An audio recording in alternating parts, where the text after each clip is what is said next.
Chapter 839. The long night was coming to an end. A hazy light shone on the huge field. Neat and clear slogans could be faintly heard from afar, getting further and further away, and finally becoming indistinct. A biting cold wind blew through the morning where day and night intertwined. The scarlet flag in front of the small building fluttered wildly. The old man, whose hair was already white but was still burly and looked extremely fierce, listened to the slogans from afar and stared at the flag in front of him, his expression incomparably solemn. He had been standing here for nearly half an hour.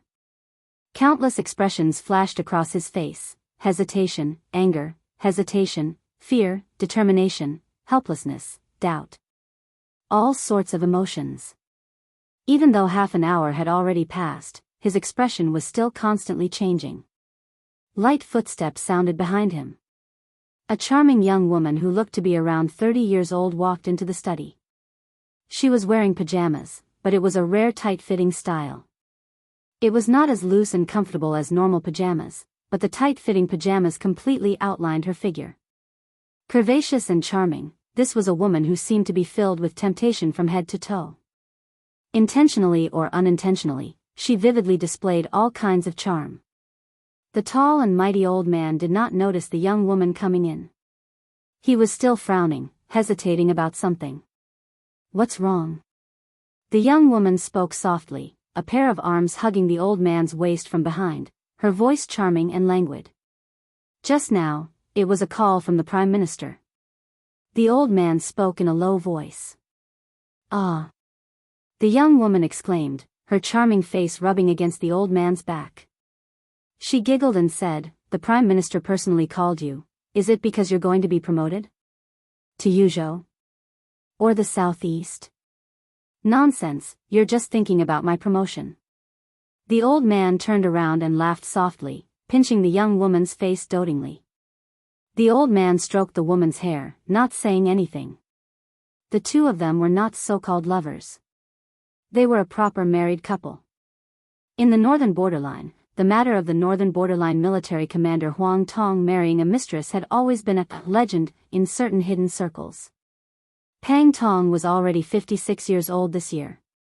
His wife used to be his secretary, and the two had been married for 3 years. 3 years ago, his wife was 25 years old, only 2 years older than Huang Tong's son.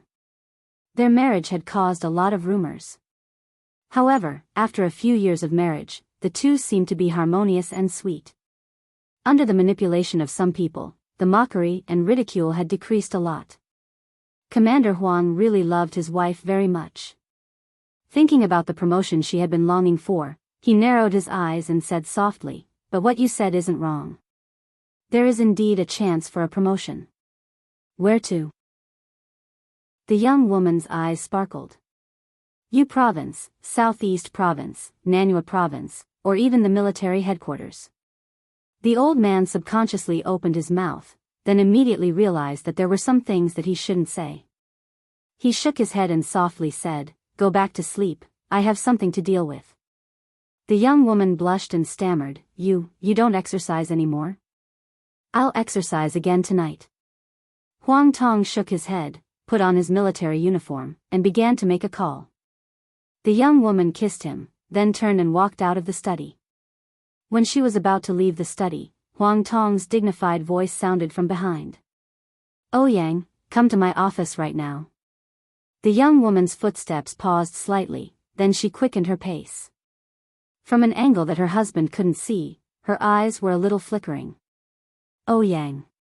There might be more than one person with the surname Oh Yang in the entire Beijiang military region, but there was only one person who was qualified for Huang Tong to call in person. The commander of the 43rd Army of Zhongzhou State stationed in Beijiang. Major General Ouyang Pengfei. He was the well-deserved #1 expert in Beijiang of Zhongzhou State, and also a super soldier personally trained by Zhongzhou State. The young woman looked back at Huang Tong, smiled sweetly, and gently closed the door. Huang Tong wore a military uniform and sat in a chair. Through the window, he looked at the blurry scarlet flag outside, and his face became more and more solemn. Ouyang Pengfei flew fast. His main duty was to lead the 43rd Army of Jianghu State. But he still held the position of deputy commander of the Beijiang military region. His residence was not far from Huang Tong's, so they could be said to be neighbors. When he hurried into the study, Huang Tong had completely calmed down. He walked out from behind the desk, sat on the sofa, waved his hand casually, and said tiredly, "Sit down." Ouyang Pengfei sat opposite Huang Tong and was a little confused. "Commander?" "Yes." Huang Tong nodded lightly. The relationship between the two was extremely close, and they were both capable generals of the Prince Group. There was no need for too much courtesy between them. "The Prime Minister just talked to me on the phone. He asked you to come here to give you a message." "Go ahead." Ouyang Pengfei's expression suddenly became serious. A few hours ago, Wang Xingxiao, the patriarch of the Wang family of Beihai, launched a cleanup operation in Beihai. He personally issued an order that from today on, anyone who enters the border of Beihai without permission will be killed. All foreign combatants and intelligence personnel who don't belong to Beihai or even Mount Dibing are included in the cleanup scope. Before I spoke to the Prime Minister on the phone, 4 major generals of Jianghu State had died under Wang Xingxiao's order. Huang Tong said flatly. Ouyang Pengfei raised his eyebrows little by little. Smack. He slammed his palm on the sofa and said furiously, "Bastard. Beihai is the territory of Jianghu State. Our general can go anywhere in Jianghu State. Who gave him the courage to attack a general of Jianghu State? It's just." His voice was trembling with anger. In the end, he kept repeating, "Bastard, bastard." 4 major generals were killed in one night. Ouyang Pengfei himself was a major general of Jianghu State. Although he didn't know much about the 4 major generals who died in the line of duty, he also felt sorry for them when he heard the news. No matter what, the Wang family of Beihai was just a wealthy family in Jianghu State. What kind of behavior was it to publicly kill a general of Jianghu State? "It's treason." Ouyang Pengfei said angrily, "The Wang family of Beihai should be killed." "Yes, but things have come to this point. The Prime Minister also made some mistakes. But it doesn't matter. What matters is that everything the Prime Minister has done is for the future of Jianghu State." Huang Tong said. Ouyang Pengfei nodded and said in a deep voice, "I understand." Huang Tong glanced at him and hesitated again. Ouyang Pengfei was keenly aware of Huang Tong's hesitation. He smiled and seemed to understand something. "Commander, if there's any military order, just say it. I'll obey any order. Do you need me to go to Beihai to fight?" "I have no problem." He was a top superior of the half-step invincible realm cultivated by Jianghu State. His real strength might not reach the level of the invincible realm, but it wasn't weak either. If they wanted to target Beihai, an expert like him would definitely be called up. Ouyang Pengfei's eyes were calm and fearless. "Aren't you afraid of death?" Huang Tong also laughed. "Of course I am, but it's not a reason for me to retreat." Ouyang Pengfei said with a smile, "I volunteer to fight. I hope Commander will allow me to go to Beihai to fight." "No." Huang Tong shook his head. "Your mission is not in Beihai, but here." "Here?" Ouyang Pengfei frowned. "Beihai is crucial, but so is Li Tianlan," Huang Tong said. Ouyang Pengfei's face gradually changed, and he looked a little stiff. The possibility of Li Tianlan cooperating with Beihai is very high, which is what Jianghu State doesn't want to see. If we can destroy the cooperation between them, it's the best, but if we can't, Huang Tong took a deep look at Ouyang Pengfei. Anyway, Li Tianlan can't appear on the battlefield now, and he can't even leave the prison. Ouyang Pengfei's smile disappeared, and it was almost invisible. His eyes were a little evasive.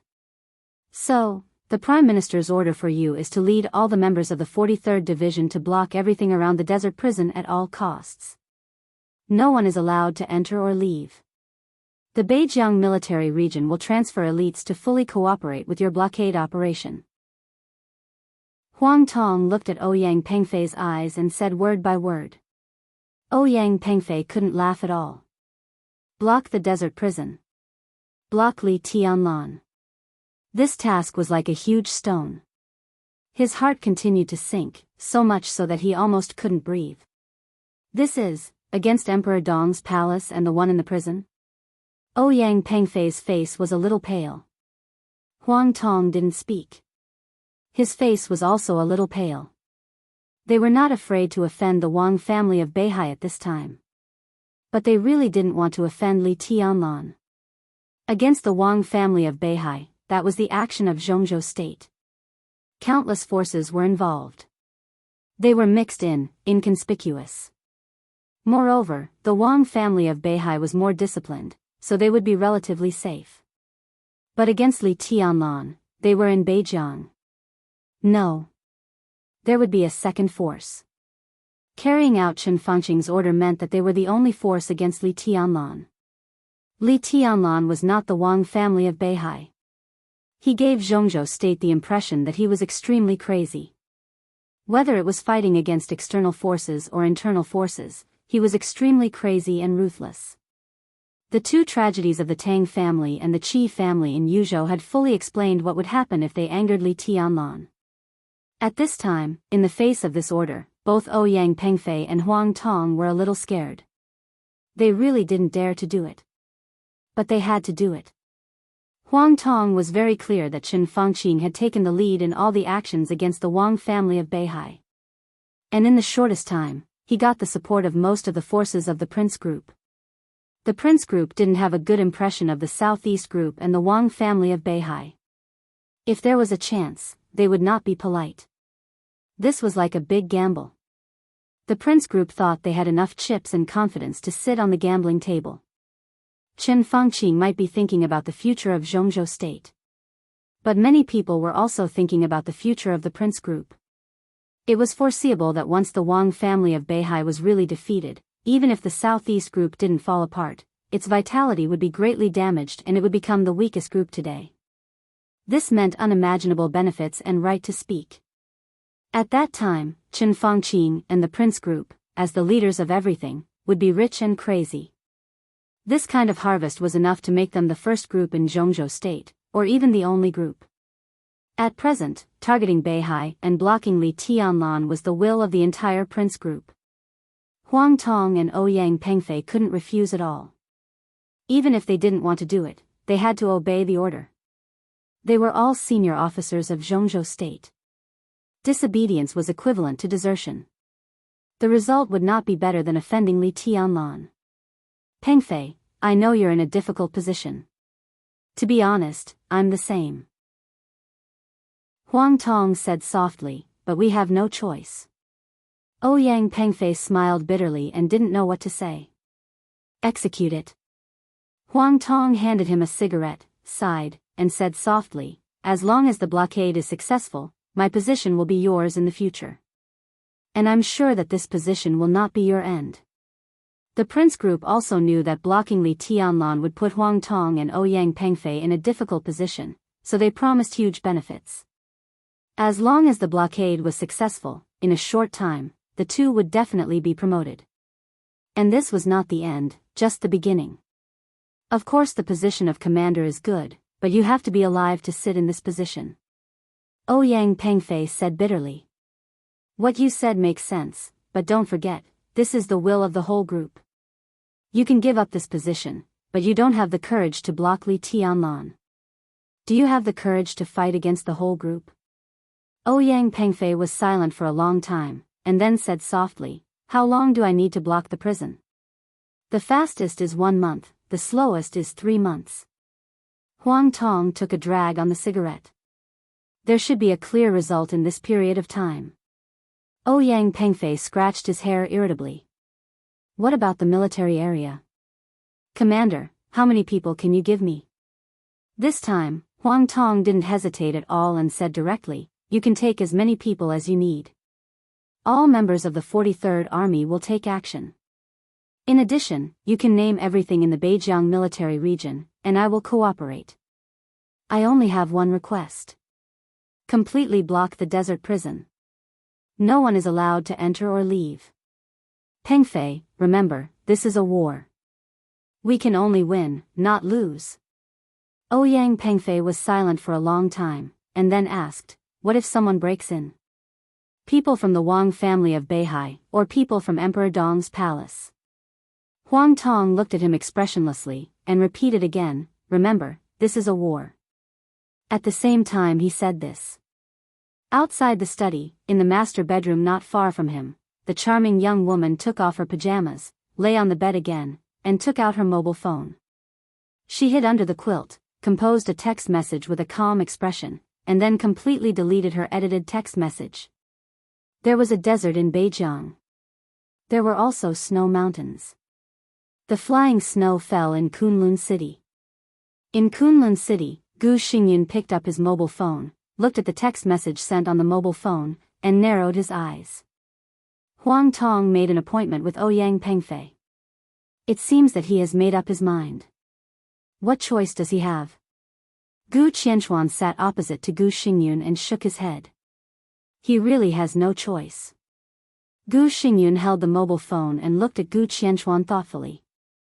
But you have. What are you going to choose? Chapter 840. Gu Qianxuan sat opposite Gu Xingyun. In the past 2 years, he had lost a lot of weight. His hair had turned white, and one of his sleeves was fluttering in the wind. He looked old and miserable. Gu Xingyun's days of recuperation might not be miserable, but they were definitely not easy. Even though he was also an expert of the invincible realm, as Gu Xingyun fell silent, Gu Qianxuan still faced unimaginable pressure. Li Shi was gone in Kunlun City. Gu Xingyun slept most of the time. Under the endless pressure, Gu Qianxuan already had the idea that he might not be able to support Kunlun City. His ambition gradually converged, so his relationship with Gu Xingyun became much more harmonious. Hearing Gu Xingyun's words, Gu Qianxuan looked up at him and smiled strangely. I can choose. What can I choose? Do nothing but wait for death? Gu Xingyun lowered his head and rubbed the teacup in his hand. After a while, he shook his head and said, things are not that bad. That can only be said that you underestimated the thoughts of Li Huacheng and Chen Fangqing. Gu Qianxuan said unceremoniously. The relationship between them became stable again, and their words were no longer polite to each other. He grabbed a cigarette with his only arm, flicked his fingers, lit the cigarette, and said, how is your injury? It's not difficult to recover, but it will take time. Gu Xingyun said quietly. How long? To what extent can it be recovered? Gu Qianxuan stared at Gu Xingyun's eyes seriously. Gu Xingyun lowered his head, took a sip of tea, and narrowed his eyes slightly. No one knew how much he had gained during this period of recuperation. Even he did not know. Before he was injured, he was only close to the peak of the invincible realm. Now the only thing that Gu Xingyun could be sure of was that if he recovered from his injury, he could at least set foot in the domain of the peak of the invincible realm. As for how far he could go, he did not know. But at least, he frowned and smiled. Far better than before. What about time? Gu Qianxuan asked lightly. Gu Xingyun subconsciously touched the position of his heart, and a gloomy look flashed in his eyes. He was lucky not to die when he was not at the peak of the invincible realm and suffered the full blow of the murderous weapon-setting sun at a close distance. Even after nearly 2 years, his injury still needed time to recover slowly. He thought of Situ Tsangyue. At that time in Lin'an, the woman almost completely aimed the setting sun at his chest and fired. Sooner or later, he would make her pay a painful price. It's not important. Gu Xingyun said lightly, I do need some time, but so does Li Tianlan. He can't be faster than me. Even Li Tianlan a year ago. With the 13th floor, he wouldn't be much weaker than you at your peak. Gu Qianxuan shook his head and mocked, if not, how could Li Huacheng and Chen Fangqing have the idea of letting him replace Kunlun City? The muscles on Gu Xingyun's face twitched fiercely, but he didn't speak. Let Emperor Dong's palace replace Kunlun City and let Li Tianlan become the new god of war of Zhongzhou State. This was the real idea of Li Huacheng and Chen Fangqing. If Li Tianlan refused to cooperate with the Wang family of Beihai, this idea might have become a reality that was being implemented now. This idea was hidden. But the Special Warfare Group was one of the 6 groups anyway. As the leaders of the Special Warfare Group, how could Gu Qianchuan and Gu Xingyun not hear any news?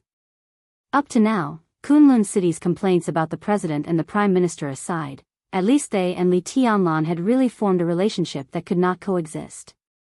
Kunlun City could not allow a person who could replace itself at any time to appear. With the development of Li Tianlan's Emperor Dong's palace, it was impossible to let go of Kunlun City, a huge obstacle. Coupled with the grudges of the past, both sides had become enemies that would not rest until one of them was dead. So when Chen Fangqing wanted to block the desert prison, the first place he thought of was Kunlun City. At his current age, this is his limit. Gu Xingyun's voice was cold. In a short time, he can't even break through the real invincible realm, let alone the peak of the invincible realm. His physical quality in his early 20s can't bear the power of the peak of the invincible realm. At his age, it's a little difficult for him to practice the thunder-shocking scripture. Li Tianlan himself must be very clear about this. His physical quality is far from the peak state. It's a pipe dream for him to enter the invincible realm in 3 to 5 years. His words were very confident. This was not only the confidence that Li Tianlan could not enter the invincible realm in 3 to 5 years.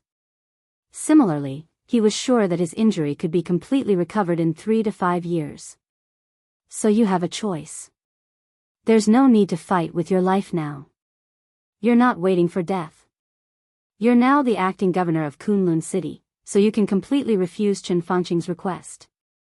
If you really want to deal with the situation, just send a few people to the desert to guard. Gu Xingyun said slowly.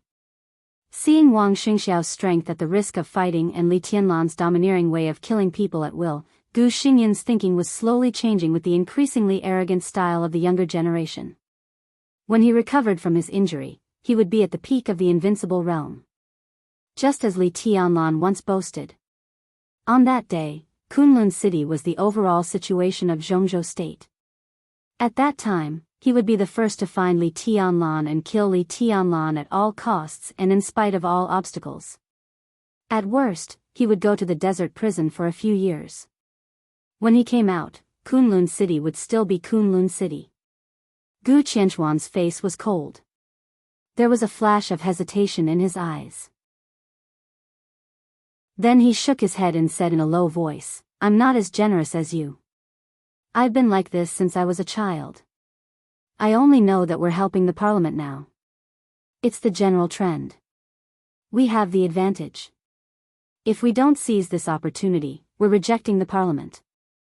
If you can't suppress Li Tianlan in the future, the parliament won't help us." Gu Xingyun looked at Gu Qianchuan silently. There was an emotion of understanding in his eyes. "So, you've made up your mind? Is the news of Silver Phoenix reliable?" Gu Qianchuan asked. "Of course." Gu Qianchuan nodded. "She's an elite of Phoenix Pavilion. It won't be a problem for her to control Huang Tong. To be honest, with Silver Phoenix's condition, if Huang Tong hadn't been in Beijiang, he wouldn't have gotten Silver Phoenix at all. But now it's different. If the action of blocking the desert is successful, Huang Tong will at least be a member of parliament in the future. In this way, we won't treat Silver Phoenix badly. In that case, I'll guard the desert with the 13th Army." Gu Qianchuan touched his empty sleeves and thought of the young man who cut off his arm. A haze flashed through his eyes. He didn't want to let go of this opportunity. It was a win-win situation for the parliament and Kunlun City to block Li Tianlan with the power of Jianghu State. Moreover, he was not at ease with Gu Xingyun. No one could be sure that Gu Xingyun could really suppress Li Tianlan in the future. It would be best if he could kill Li Tianlan with the help of this incident. It was not impossible. Because this was a war. Take a few more people there. Gu Xingyun glanced at him and said quietly, "If you meet Li Tianlan, be careful. Be careful means retreat if you can. Now you should not be his opponent." Gu Qianchuan sneered. "That was me 2 years ago. You can make progress. Even if I lose an arm, I can't stay in the same place all the time. Gu Xingyun nodded, picked up the teacup, and said, "Have a nice trip." Gu Qianchuan did not speak. His figure moved and disappeared in front of Gu Xingyun in an instant. Gu Xingyun sat alone in his yard, holding a teacup and watching the wind and snow dancing in the sky. The darkness gradually began to dissipate. Gu Xingyun finished the tea in the cup and put it down. A slight and light footstep appeared in his perception and gradually approached his yard. Gu Xingyun was stunned. A warm smile vaguely appeared at the corner of his mouth, and he sat back again. No one knocked on the door. The gate of the yard was gently pushed open from the outside. A girl in a long skirt came in. There seemed to be a fog in the yard. It was as light as sand. It was a kind of hazy and ethereal aura. Ethereal, smart, dreamy, and cold. The whole yard seemed to be in a trance with the appearance of the girl. Some people's bodies seemed to truly have immortal energy. At a glance, it was as if they didn't belong to the mortal world, not eating the food of the mortal world. She wasn't arrogant, she was calm and quiet, but it was as if she was always standing outside the mortal world, cold, quiet, and perfect. Gu Xingyun quietly looked at the perfect girl who was like a fairy. His eyes were full of love, like a father seeing his own daughter. "Teacher." The girl came to Gu Xingyun and bowed slightly. "Silly girl, how many times have I said that when there is no one around, you can call me foster father? You can call me father directly." Gu Xingyun reached out and touched the girl's head. He said softly, "Why do you get up so early today?" "I'm meditating."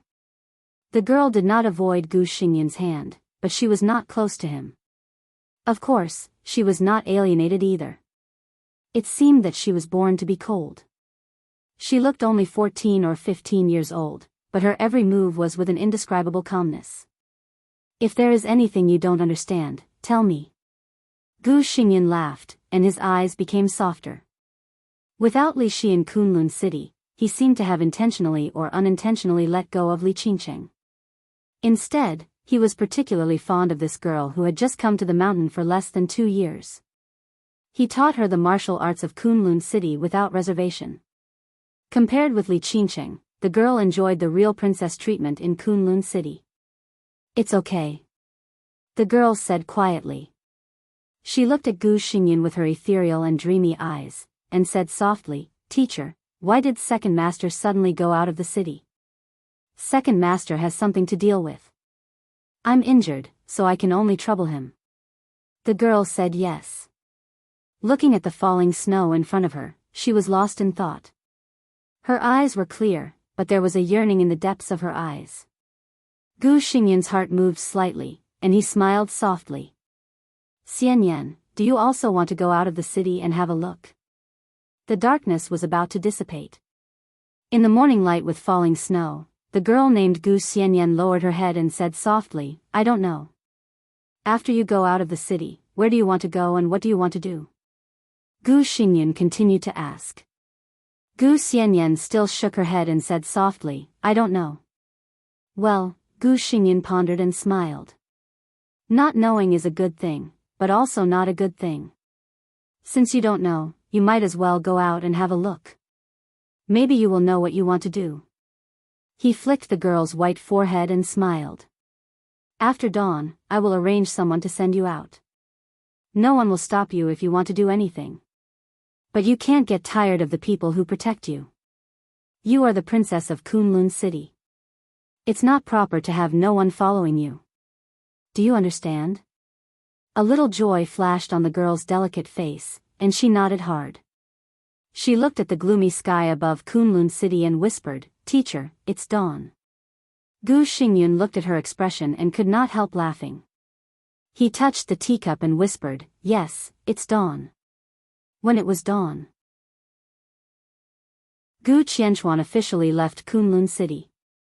In the courtyard of Beijiang Military Region, Ouyang Pengfei left Huang Tong's office. The 43rd Army near the desert began to assemble quickly. This morning, in Kunlun City, which seemed to have been forgotten by many people, Gu Xingyun took Gu Xinyan's small hand and told her many times. He supported his unhealed body and sent her out of Kunlun city step by step. Chapter 841. The morning sun rose in the desert. The night passed completely. The 43rd Corps of Jianghu State directly took a shortcut into the desert when the sky just lit up. The 43rd Corps was not as famous as the Border Control Corps, but no matter how strong the Border Control Corps was, it was impossible to suppress the edge of all the other armies in Jianghu State. Jianghu State had millions of soldiers. Even if the 600,000 soldiers were not included in the Corps, it was still not difficult to find some battle-worthy troops. The 43rd Corps was a rapid response force stationed in Beijiang all year round. Many times, the problems it dealt with were equally sensitive. Even in the entire Jianghu State, the 43rd Corps could be said to be one of the elite armies with the most combat effectiveness. Whether in terms of personnel quality or military equipment, it could be regarded as a real ace. The most important thing was that the 43rd Corps was probably the most experienced army in the entire Jianghu State when it came to fighting in the desert environment. The 43rd Corps was the primary candidate to block the desert prison. The helicopter hovered over the desert. A large number of armored vehicles and main battle tanks advanced in a straight line in the desert. The military transport vehicles that had been specially modified to adapt to the desert environment moved majestically. The sun shone on the vast expanse of yellow sand. The army of nearly 20,000 people advanced continuously, bringing with them an indomitable aura of iron and blood. Ouyang Pengfei looked down at this scene and suddenly felt that it was a little tragic. Huang Tong had decided to completely execute the Prime Minister's order and block the desert prison at all costs. So his 43rd Corps was just a vanguard. Within 8 hours, at least 2 heavy armored corps suitable for desert combat would form a second blockade along the road of the 43rd Corps. This time, Huang Tong almost mobilized more than half of the strength of the Beijiang military region. In order to block the area within 100 miles around the prison, the Beijiang military region dispatched at least 100,000 people. The mobilization of 100,000 people, just thinking about the huge logistics transportation, was enough to let people know Huang Tong's determination. At the same time, it could also be seen that they were serious and afraid of this battle. There was nothing to fear in the desert prison. But no one dared to ignore Li Tianlan. Similarly, no one could ignore the giant group around Li Tianlan. If this was a war, the blood would be shed in the desert. But at this moment, the top management of Jianghu State, the Academy, the Southeast, the Crown Prince, and the 4 groups of wealthy families were also fighting. Li Tianlan was already in the teeth of the storm. Ouyang Pengfei, on the other hand, was pushed to this position. He was the vanguard in this war. If he won, he would naturally work hard and make great contributions. But what if he failed? He would probably be smashed to pieces. It couldn't quell the anger of Li Tianlan and the giant group. Ouyang Pengfei shuddered. In fact, he had never met Li Tianlan, at least not face to face. However, he had a good personal relationship with Qi Mulan. Every time he thought of Li Tianlan, he would think of the miserable end of the Qi family. And the person who had caused the tragedy of the Qi family had unconsciously become a shadow in his heart. He really didn't want to provoke Li Tianlan, but standing in this position, he had no choice. No, perhaps there was still a choice. His only choice was to go all out and lock down the desert prison. Only success was allowed, failure was not allowed. Ouyang Pengfei looked down at the military map in the cabin. On the map was the terrain of the desert with a radius of 100 miles. It was a stretch of yellow sand that was extremely flat. It was so simple and boring that it looked like a forbidden land. However, at this time, this land of danger was divided into countless pieces, marked with different colors on the map, and marked with numbers. Although this map, which had been hastily made, was crude, it was extremely effective in this kind of simple terrain. At present, our goal is the 4th zone. It's about 70 miles away from the desert prison, which is the most suitable blockade area. If we want to further narrow down the blockade area, we can advance about 3 kilometers in the 4th zone, which is the limit. Beside Ouyang Pengfei, the chief of staff of the 43rd Army stared at the map in front of him and said slowly. How many kilometers can we advance without considering the third eye and the heavenly arrow? Ouyang Pengfei looked at the map in front of him and said calmly. General, we have no choice but to consider the third eye and the heavenly arrow. Even if Li Tianlan dares to attack us, he may not dare to use the sky arrow base. But the Eye of the Sky is a fully automatic military base with a killing range of 60 miles. Once the Eye of the Sky is fully opened, no one who enters this area can survive. Don't doubt Li Tianlan's courage. Although I haven't met him, many people say that he is a madman. Once we enter the killing range of the Eye of the Sky, it's impossible for him to not attack. In a fully automatic military base, he can easily explain that there is a code error or some other reason. No matter how ridiculous it is, as long as he says it, people will be willing to believe it. The chief of staff shook his head and said. I know what you mean, but Jianghu state has frozen most of the commands of the third eye in advance. Li Tianlan can't use the third eye system. Ouyang Pengfei said. If it can be frozen, it can be turned on. The chief of staff hesitated and said in a low voice, General, don't forget who the current standing minister of the army headquarters is. His authority is enough for him to turn on all the frozen weapon systems. Similarly, he has enough strength to do this. The Dongqing clan is the richest family in the Jianghu state military. Who knows how many chess pieces they have in the military? Well, even if Dongqing Wudi doesn't do it, what kind of place is the desert prison? The most dangerous criminals are imprisoned there. No one can be sure whether there are cutting-edge super hackers there. If Jianghu state can freeze the system, maybe the desert prison can be unlocked. To say the least, if Dongqing Wudi restarts the system, it will be explained to the public that it's the dying struggle of the prisoners in the prison. Li Tianlan killed them and handed them over. This is an explanation, but our brothers who sacrificed themselves died in vain. Ouyang Pengfei gritted his teeth and said nothing. We have to confirm one thing. Jianghu state has no intention to kill Li Tianlan, even the parliament. It's not a matter of whether they want to kill him or not, but whether they can kill him or not. Taking action against Beihai is always the most important thing. But neither the president nor the prime minister can be crazy enough to start a war with the Southeast group and the Prince group at the same time. So the blockade this time is just to limit Li Tianlan. At least I haven't received an order to limit the supplies of the desert prison so far. The chief of staff said softly, so if I'm right, the parliament will make a big move against Beihai in the near future. It won't take too long, so we won't blockade the desert for too long. When the matter in Beihai is over, the parliament will have a talk with Li Tianlan, and he hesitated and didn't speak for a while. Go on. Ouyang Pengfei said quietly. We might as well wait and see. The chief of staff said calmly. Wait and see. Ouyang Pengfei smiled bitterly. We are at the forefront of this conflict. How can we wait and see?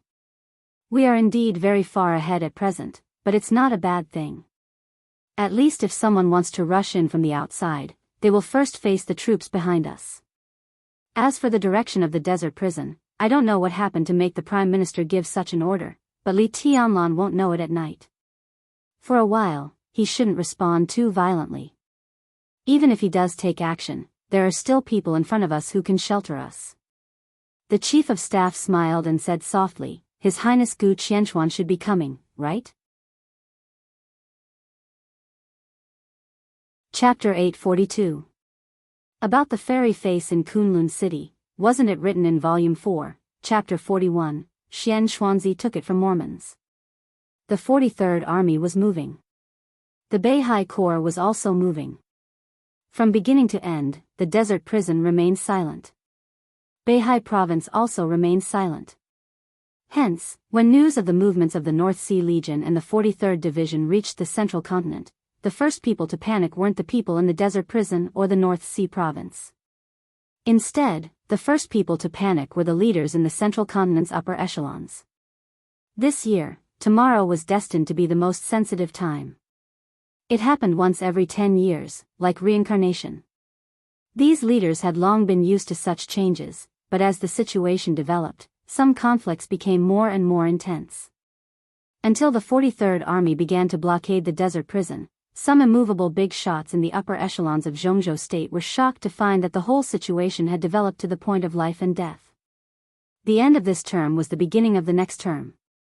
The transfer of power from the old to the new was related to the fate of Beihai province and the future of Emperor Dong's palace.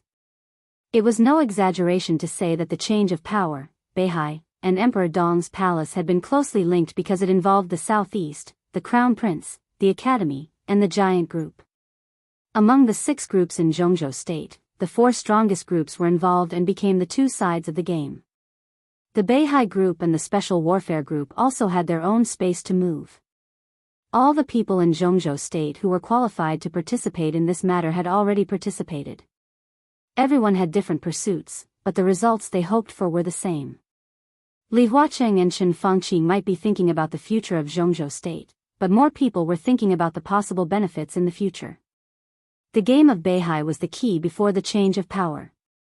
If Beihai won, the academy and the prince group would naturally lose a lot of strength. If Beihai lost, in the next 10 years, their power would shrink again until they completely disappeared in Jianghu state. Many people were silently participating and silently observing. Observing the aggressiveness of the prince group and the academics. Observing the compromise and retreat of the southeast group and the prince group quietly. Almost everyone who didn't know the inside story thought that the situation had formed a delicate balance. But the balance was completely broken overnight. The Beihai Corps searched the entire province. The 43rd Army directly blockaded the desert prison. If it was a game before, then, right now, such a direct and forceful style was almost equivalent to a war. The War of Jianghu State. In the hundreds of years since the founding of the country, there had been countless changes of power in Jianghu State, but there had never been a war. What about this time? As the actions of Jianghu State and Beihai became more and more intense, the entire Jianghu State began to get nervous.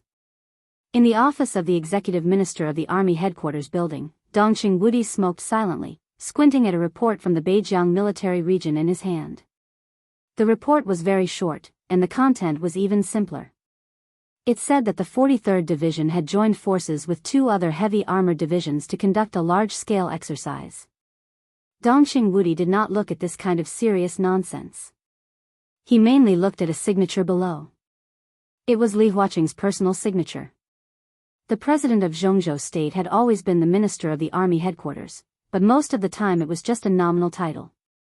The executive minister presided over the daily work of the army headquarters. Reports like the one in the northern borderline were usually transmitted to the executive minister first, and then continued to be reported.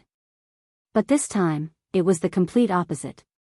Without Dongqing Wudi's knowledge, the report from Beijiang had fallen into Li Huaqing's hands. After Li Huaqing signed it, the report came to the army headquarters. In other words, Li Huaqing agreed to this maneuver. Under such circumstances, Dongqing Wudi's opinion was no longer important. When the president had clearly expressed his opinion, even if he had a different opinion, he could not say it, otherwise, he would be immature. Therefore, he frowned slightly and raised the document in his hands several times, but finally put it on the table helplessly. This document is a little interesting. Yi Dongqing picked up the document, glanced at it, and said with a smile. Dongqing Wudi glanced at him, shook his head, and said nothing. At present, the president's attitude seems to be a little vague. Yi Dongqing looked down at the signature on the document and suddenly said. In the general direction, his position will not change, but the prime minister is a little irrational now. He can even be said to be crazy. Naturally, the president will not accompany him to the end. Dongqing Wudi said blandly. Although Li Huaqing still signed his name on the document, the news that the president and the prime minister appeared in Dragon Lake Park at the same time last night also came out.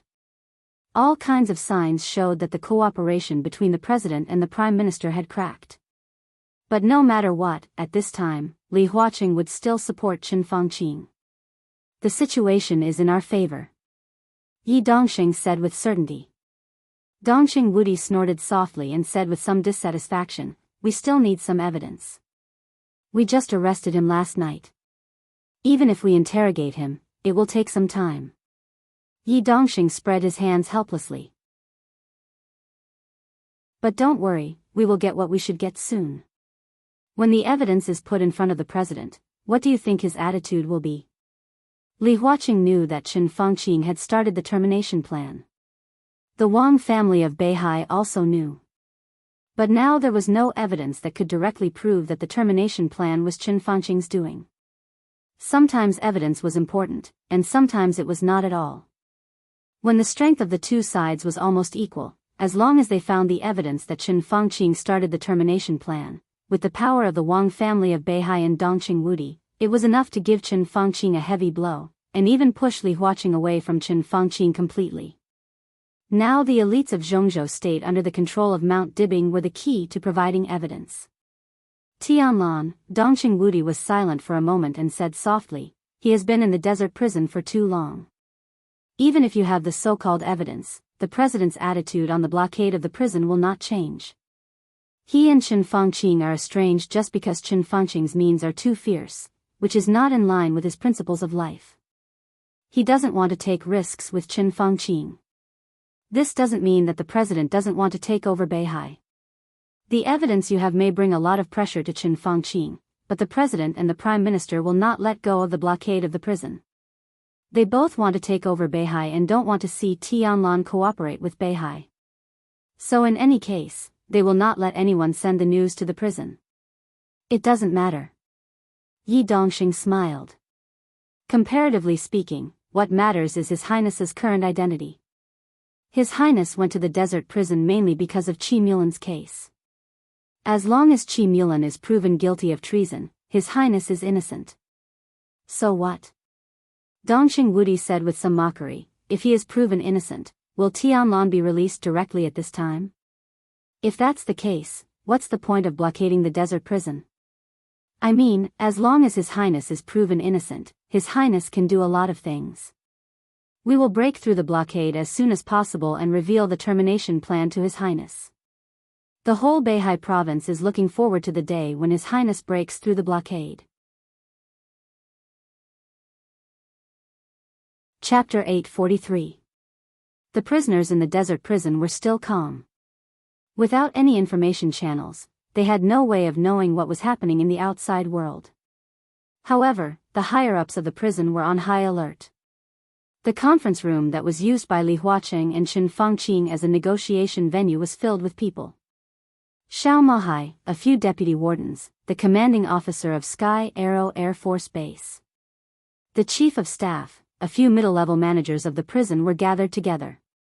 Although there was no panic, the atmosphere in the conference room was extremely heavy. Everyone.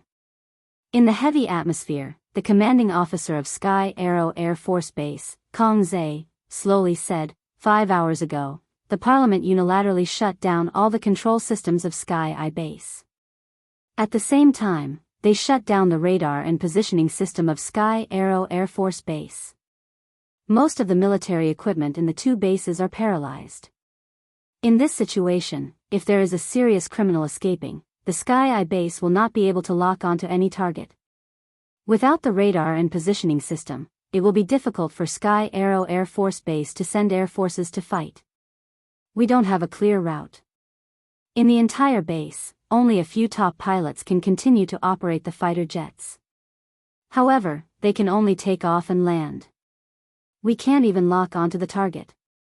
The parliament hasn't given any orders to the base. It's only unilateral, but it has completely paralyzed our combat power. From now on, the two military bases near the desert prison have zero combat power. We need everyone to protect the safety of the prison from now on.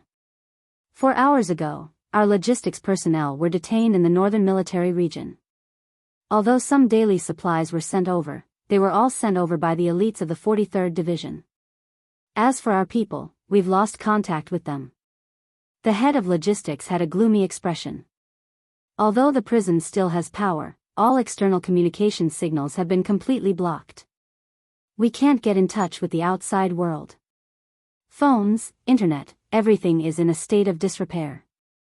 2 of the prison staff were supposed to take a leave to visit their families.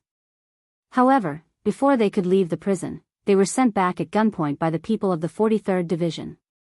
A deputy warden slammed the table and gritted his teeth. What are the people of the 43rd Division trying to do? They said that they were conducting a military exercise, so they temporarily blocked all access to the prison. Major General Kong Zhe sneered. His eyes were full of mockery. Then what's the point of blocking communication signals? The short-tempered deputy warden snorted coldly. They only blocked all our exit and entry routes. As for the signal jamming, they said it had nothing to do with them. Kong Zhe shook his head and couldn't help but look at Xiao Mahai, who was sitting in the main seat. Warden, what should we do now? Wait. Xiao Mahai said lightly. Everyone looked at each other. The current situation was obviously very abnormal. Wait. How long do I have to wait? There's no need to think about it. These things are all directed at us.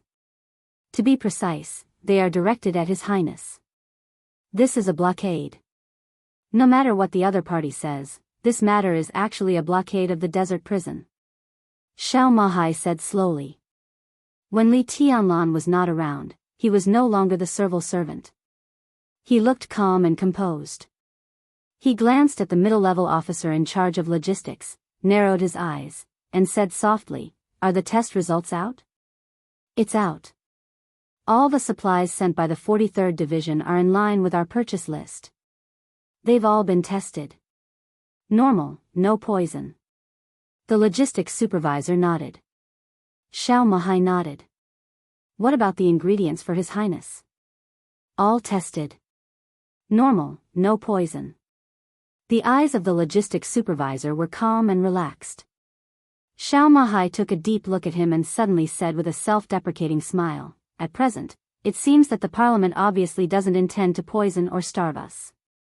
Our supplies are not cut off, no poison, but we can't have any form of contact with the outside world. That is to say, the Parliament just wants us to stay here quietly."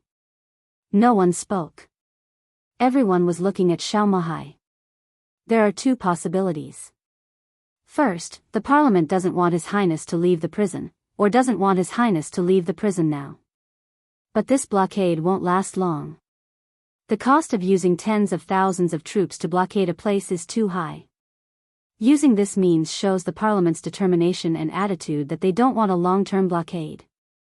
Second, the Parliament doesn't want His Highness to know something happened in the outside world. I don't know what it is, but it should be very important to His Highness. Similarly, tens of thousands of troops can't blockade here for a long time. So this matter is only important to His Highness now. Or, they think that after a period of time, even if His Highness knows about it, it won't affect them. We don't have to think too highly of ourselves. If His Highness isn't here, the Parliament won't target the desert prison with such great fanfare. Everyone's face was still solemn. Xiao Mahai was the warden here. It was such a tough job. Before Xiao Mahai came here, he was the commander of a group army in Jianghu state. After he came here, those who were sent here were naturally his trusted subordinates. For example, Air Force Base Commander Kong Zhe used to be the chief of staff of Xiao Mahai's group army. Other deputy wardens and middle-level cadres were also Xiao Mahai's trusted subordinates. Xiao Mahai had long been labeled as a member of the giant group. It could be said that he was the person closest to Li Tianlan. Now such a thing suddenly happened in the outside world. This showed that the situation outside had reached the most sensitive time. No one knew what was being blocked this time. But if the blockade was successful, Li Tianlan was destined to stay in the desert prison for the rest of his life, and they would not have a good end either. If the blockade failed, Xiao Mahai would have a meteoric rise, and all of them would also have a very good future. Everyone was nervous and a little excited. "Commander, give the order." Kong Zhe suddenly stood up, looked at Xiao Mahai, and said in a deep voice. At this moment, he subconsciously used the title he used in the group army. Xiao Mahai took a deep look at him and laughed. "I don't know what they are blocking, or they don't want His Highness to leave. But I'm sure that if this is a war and the 43rd Army is the enemy, the more they don't want us to do something, the more we have to try to do it. If they want to block His Highness, we will make a way for him. We will open a path for His Highness. If they want to suppress the news, we must know what they are suppressing. Xiao Mahai stood up and said calmly, I'm going to try the strength of the blockade of the 43rd Army. Everyone stood up all of a sudden. Was Xiao Mahai going to break out of the blockade alone and see outside? Commander. A deputy warden was silent for a while and said carefully, although we can't see His Highness now, should we tell Madam about this? Xiao Mahai looked down at his watch and shook his head. Madam is still resting. No. The door of the conference room. It was suddenly pushed open. Xiao Qin, who was like a beautiful scenery in the prison, trotted in and shouted, Dad, Madam wants you to go to her now. Xiao Mahai's body stopped, and then he turned and walked out of the conference room without hesitation. Everyone in the conference room looked at each other and finally sat down. Xiao Mahai came to Li Tianlan and Qin Weibai's dormitory as fast as he could. After getting up, Qin Weibai, who was neatly dressed, had already had breakfast. She was sitting in a chair and flipping through a thick notebook in her hand. Madam. Xiao Mahai's voice was respectful, and he wanted to say something but stopped on second thought. What happened? Qin Weibai glanced at him and said quietly, the internet suddenly can't be used. Not only the internet. Xiao Mahai smiled bitterly. All the communication equipment can't be used. The 43rd Army blocked all the passages to and from the prison at the same time. At present, the desert prison has been completely isolated. We can't contact the outside world, and the outside world can't contact us either. Qin Weibai's hand that was flipping through the notebook suddenly stopped, and she was silent for a long time. Something happened to Yuetong. After a long time, she said slowly, either the Wang family of Beihai knows about Yuetong, or, she shook her head slightly and said in a slightly heavier voice, what a fool. Xiao Mahai thought that Qin Weibai was scolding him, so he bent down subconsciously and whispered, yes, madam, I'm going to. What are you going to do? Qin Weibai glanced at him. I'm not talking about you. I'm talking about the person who plans to deal with Yuetong. What a fool. Xiao Mahai thought of the negotiation between Li Tianlan and Wang Xingxiao some time ago, and vaguely seemed to understand something. If the blockade of the desert prison was to prevent His Highness from cooperating with the Wang family of Beihai, then who personally ordered the blockade of the prison? The president? Or the prime minister? Xiao Mahai was a little nervous, but then he became determined. What are you thinking about? Qin Weibai asked calmly. Madam, their blockade is too hasty. We don't know what's going on outside, and we don't know the specific reason why they suddenly blockade the prison. This is too passive. I think we should take advantage of the time when their blockade is not strict to break out. At least we can get some information. Xiao Mahai whispered, I want to go and have a look. Qin Weibai raised her head, looked at Xiao Mahai seriously, and asked, do you know the consequences of doing this? Xiao Mahai was stunned and said blankly, I haven't thought about it. Once you fail to break out, you will be 100% accused of treason, and then you may not come back. Qin Weibai said lightly. Xiao Mahai was silent for a long time, and then said sullenly, at least it's better than doing nothing. Qin Weibai lowered her head, looked at the notebook in her hand, and said softly, it's okay. Xiao Mahai narrowed his eyes and did not speak. Qin Weibai did not speak either. Her eyes were fixed on the page of the notebook, on the last paragraph of the page. In October of the same year, Jiang Qiansong and his brothers died in South Africa, and the legend of Qin disappeared. In February of the next year, the East Emperor's guards came out and killed 3 invincible realm experts, shocking the world. The guards stood in front of the East Emperor Palace for 2 years, accompanied them day and night, and finally died in Beihai. The first and only guard of the East Emperor Palace. His code name is Ruthless. Chapter 844. Xiao Mahai waited for a long time. Qin Weibai didn't say anything. The prison seemed to be facing a formidable enemy, and the whole Zhongzhou state was nervous. It seemed to end with her words. Xiao Mahai thought about it many times, but he couldn't figure out what it meant. Did it mean that nothing would happen to the prison? Or that nothing would happen to the outside world? Or was it something else? Xiao Mahai wanted to say something but stopped on second thought. He was actually a little afraid of Qin Weibai, or not exactly afraid. But in front of her, he always had a kind of uneasiness that he couldn't describe. Qin Weibai was not an easy person to get along with. She and Li Tianlan both looked very quiet. But Li Tianlan was purely quiet. And Qin Weibai's silence had a kind of indescribable indifference and arrogance. No matter where she was, what she did, and what posture she had a kind of unattainable calmness and coldness. This kind of sharpness that was enough to make most people shrink back might only be restrained when she was around Li Tianlan. When Xiao Mahai was alone with her, his posture was even more respectful than when he was with Li Tianlan. Do what you have to do. Qin Weibai turned a page of the notebook. She didn't look up, but said quietly. Okay. Xiao Mahai nodded and turned to leave. He didn't react until he was out of the door. What was what he had to do? Serving Li Tianlan was his biggest responsibility.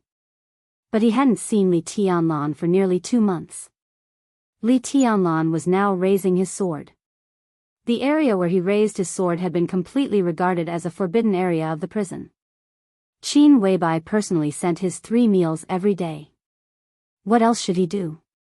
Xiao Mahai shook his head fiercely. His mind was a little confused. He walked back to the conference room in a daze, sat in his seat, and didn't speak for a while. Everyone in the conference room was looking at him with concern. No one here knew Qin Weibai. But almost everyone had heard of the legend of this goddess. Compared to them, and even compared to Li Tianlan, she was the one who truly stood at the top. Whether it was before or now, everyone wanted to hear the goddess's opinion on the current situation. Corps Commander. Kong Zhe waited for a while and finally couldn't help but call out. Xiao Mahai's voice was a little erratic. What did Madam say? Kong Zhe was a little nervous. Madam, Xiao Mahai hesitated for a moment and smiled bitterly. Madam said it's fine. She asked me to do what I should do. Kong Zhe was stunned and asked subconsciously, then what do you want to do? Xiao Mahai's mind went silent for a moment. He immediately understood. Qin Weibai asked him to do what he should do.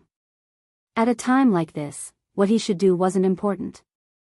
What was important was what he wanted to do. Before he went to see Qin Weibai, he decided to break through the blockade outside the prison by himself. That was what he should be doing right now. Xiao Mahai suddenly stood up. Kong Zhe was startled. She looked at him cautiously. What's the situation outside? Xiao Mahai asked in a deep voice. An hour ago, in addition to the 43rd Army, the Beijiang military region also used 2 heavy armored regiments. At present, more than half of the military strength has appeared near the prison, and the number has exceeded 40,000. In addition, Gu Qianxuan, the acting governor of Kunlun City, appeared in the station of the 43rd Army. It seems that the Beijiang military region intends to completely block us at all costs. According to their actions, it is estimated that in another 8 hours, the desert prison will become a real isolated island. At that time, even a fly can't fly out. Kong Zhe took a deep breath and said in a gloomy tone. All the communication within the prison had failed. The message could only be transmitted by the most primitive means. The station area of the 43rd Army was 60 miles away from the prison, which was the front line.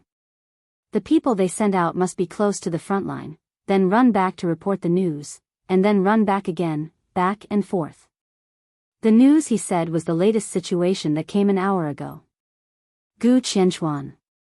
40,000 people, 8 hours. Xiao Mahai narrowed his eyes tightly and muttered to himself. Corps Commander, I'll kill our way out with you. The deputy warden, who was in charge of interrogations, stood up and said resolutely, You're right. He had always been hot-tempered.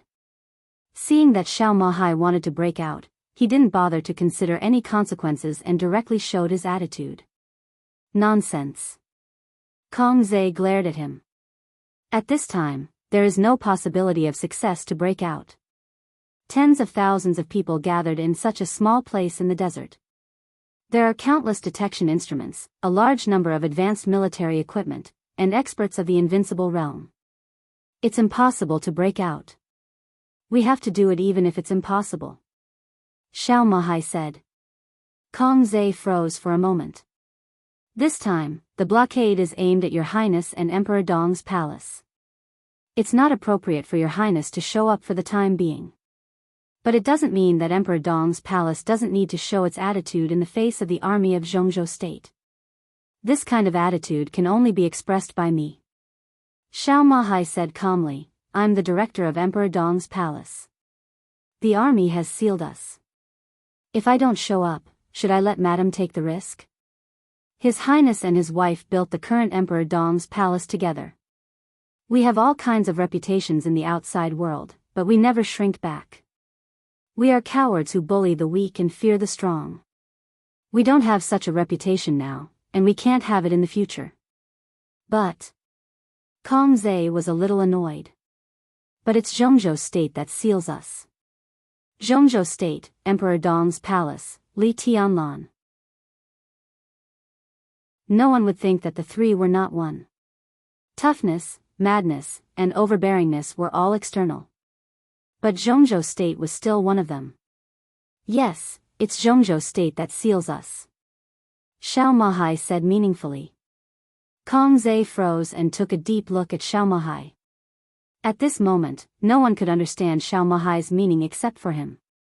From this moment on, the most bitter lieutenant general in Jianghu state seemed to have completely unloaded all his identities in Jianghu state and completely stood in the position of the director of Emperor Dong's palace. Corps commander, we can't be sure of His Highness's attitude. Kong Zhe became serious and said slowly. I can be sure. Xiao Mahai smiled and whispered, I remember when His Highness was in Eastern Europe 2 years ago, he once said something to Sword Emperor. Kong Zhe was a little confused. At that time, Li Tianlan was still the youngest marshal in Jianghu state.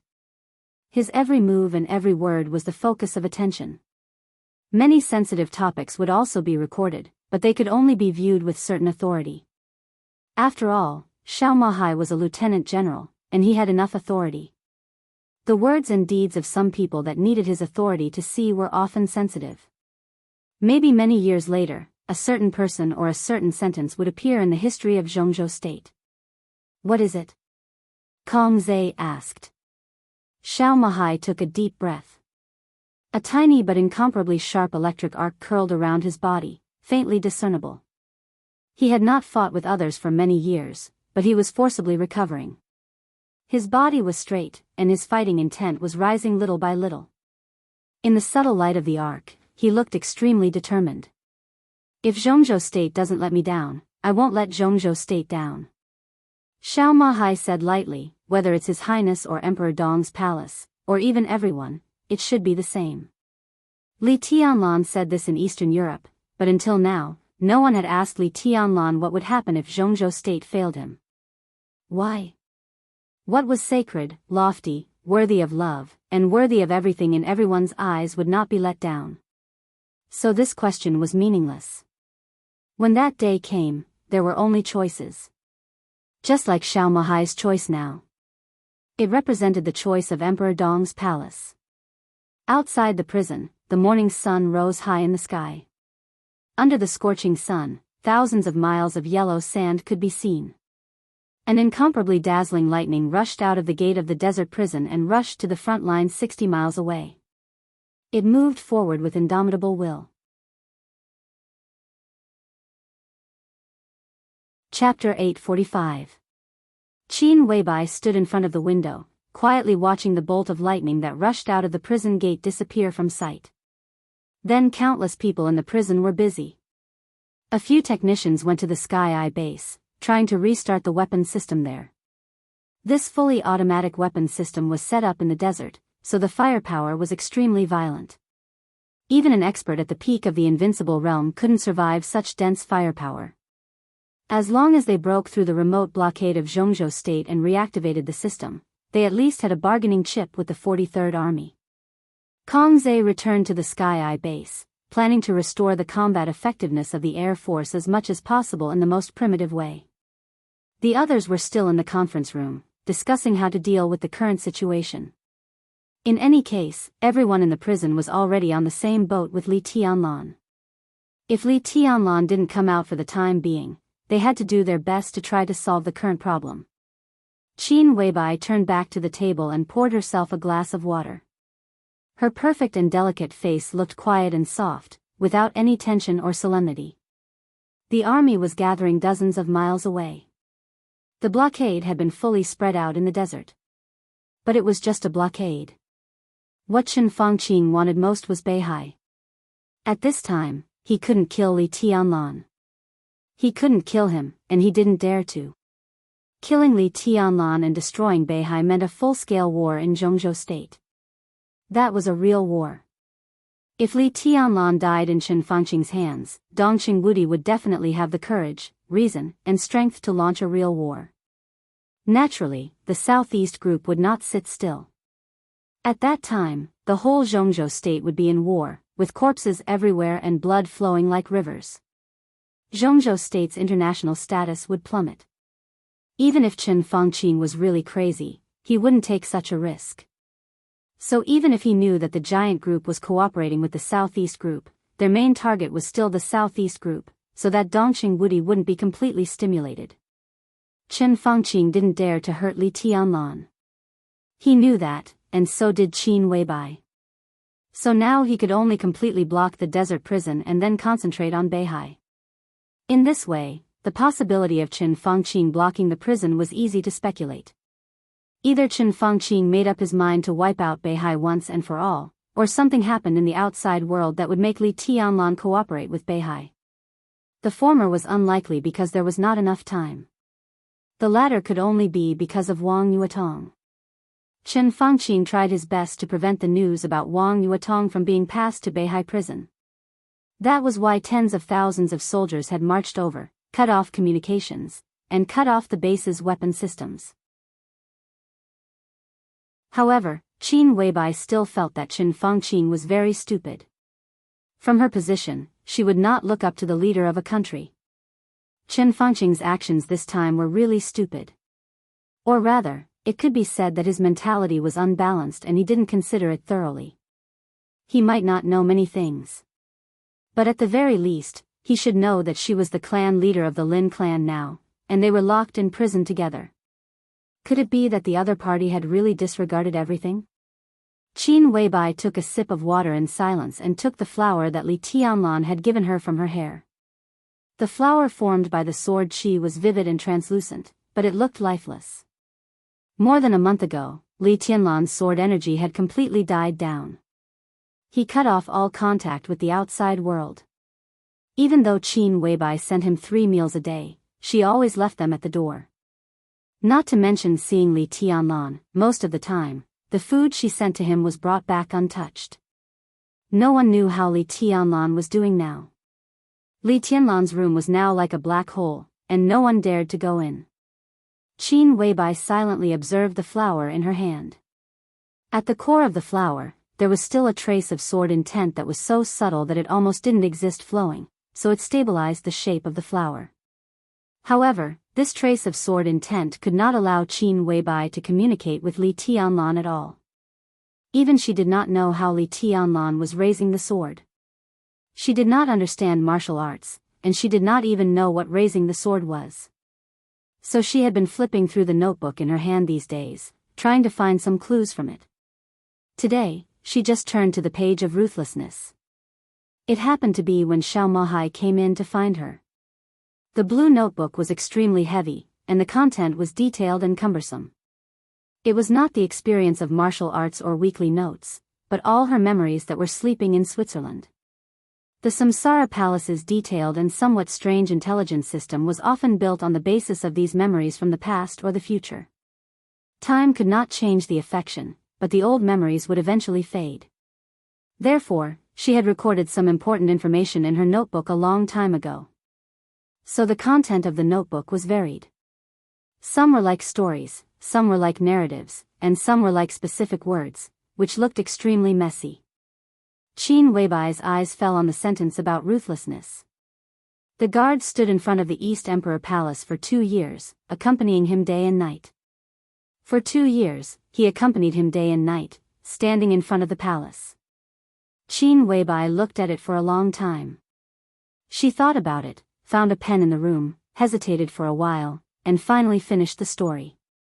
No one's memory was omniscient and omnipotent. She still had things she did not know. For example, Qin Weibai only knew things after she became the patriarch of the Lin clan. The East Emperor in the notebook was invincible and unparalleled in the world. In that era that belonged to him, no one was qualified to be his personal guard. So he only had one guard, codename Ruthless. Qin Weibai calmly wrote 3 lines of small words in the notebook. Beihai Wuyo. Xianyuan Wuyo. The East Emperor Ruthless. The story was complete. She put the notebook away, opened the door, and slowly walked out of the prison gate. The scorching sun shone in the desert, which seemed to reflect the light. The whole world was extremely bright. Qin Weibai, wearing a white casual shirt and white wide-legged pants, walked in the yellow sand.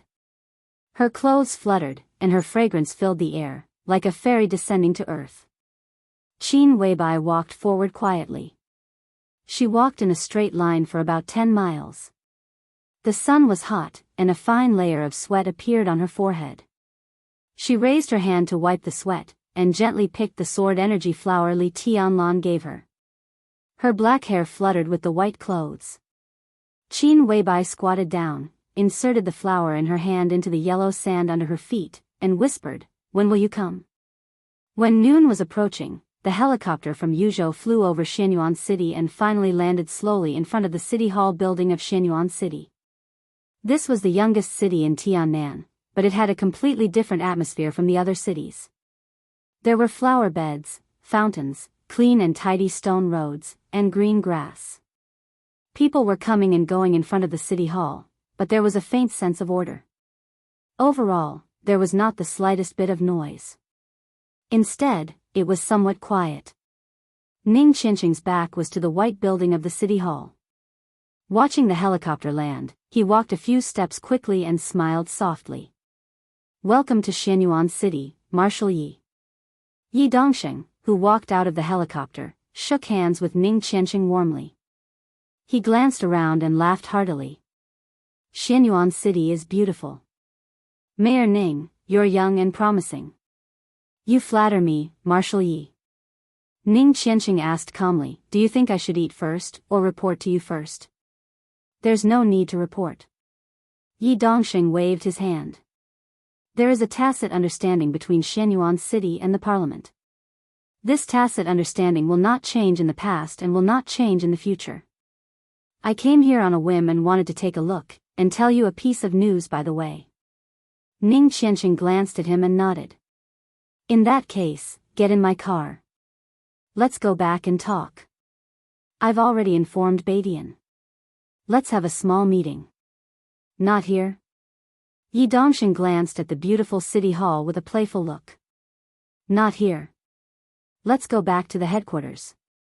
Ning Qianxing shook his head. He had just had a morning meeting with the chief judge of Xianyuan City and the relevant personnel here. Xianyuan City was on the right track, but the law was still being perfected. Tiannan was a chaotic place where wars and conflicts never stopped. Under such circumstances, the rapidly developing Xianyuan City had become the target of settlement for almost everyone in Tiannan. The population of Xianyuan City had been increasing. As of last month, the population of Xianyuan City had exceeded 600,000. In addition, they received a steady stream of settlement applications every day. Under such circumstances, a set of effective and clear legal provisions was what Xianyuan City needed most, because it represented the real order on the surface. Yi Dongsheng took a deep look at Ning Qianxing and said nothing. He followed Ning Qianxing into the black Volkswagen parked in front of the city hall. The headquarters that Ning Qianxing mentioned was, of course, the headquarters of Emperor Dong's palace. The headquarters was built on the edge of Xianyuan City. It was originally a large farm. After the renovation, it had been brand new. The main building of the headquarters of Emperor Dong's palace was a 6-story castle. It was steady and heavy, and looked extremely majestic. The Volkswagen kept bumping on the road. Yi Dongxing looked at the mountain-like castle in front of him and nodded with a smile. Not bad. The road condition is a little bad. Ning Qianqing smiled. Some time ago, the city held a meeting and approved the second phase of the expansion plan of Emperor Dong's palace. The area of Emperor Dong's palace will be expanded from the original 300 acres to 750 acres. The project is not small. Many nearby buildings will be demolished, and the road condition also needs to be improved. The area we are now in is basically a large construction site. It will be much better if we go forward. Yi Dongxing nodded and suddenly asked, "What's the construction period?" 16 months. Ning Qianqing said quietly, "It's neither fast nor slow. Xianyuan City has plenty of time and a bright future, so I'm not in a hurry. My only requirement is the overall image and quality." After 16 months, the second phase of the expansion of Emperor Dong's palace will be expanded. If everything goes well, we will launch the third phase of the expansion plan, which will cover more than 2,000 acres. In terms of municipal administration, the 8th phase of the expansion of Emperor Dong's palace has been planned, which is expected to take 5 to 8 years. At that time, the entire Xianyuan City will be included in Emperor Dong's palace and be integrated with it. At that time, Tiannan may be the Tiannan province. Yi Dongxing nodded and said thoughtfully, "The new city plan." Ning Qianqing nodded. "If you need help, just let me know." Yi Dongxing smiled. "Not for the time being." Ning Qianqing was also smiling. In fact, people in Jianghu State contact me every day, wanting to develop projects in Xianyuan City. In this regard, I have set up a city construction department. We welcome foreign investment, but only if it is in line with the urban construction and future plan of Xianyuan City, the scale of Emperor Dong's palace, environmental protection, transportation, industrial chain, etc. Xianyuan City has just started, so everything is just a rough idea. We can't focus on the present, but on the long term. We have to consider what will happen decades or even centuries later. Emperor Dong's palace won't fall. What we do today should be a fortune in the future instead of a burden for future generations. Specifically speaking, whether it's Emperor Dong's palace or me, what we want is very simple, and that's order.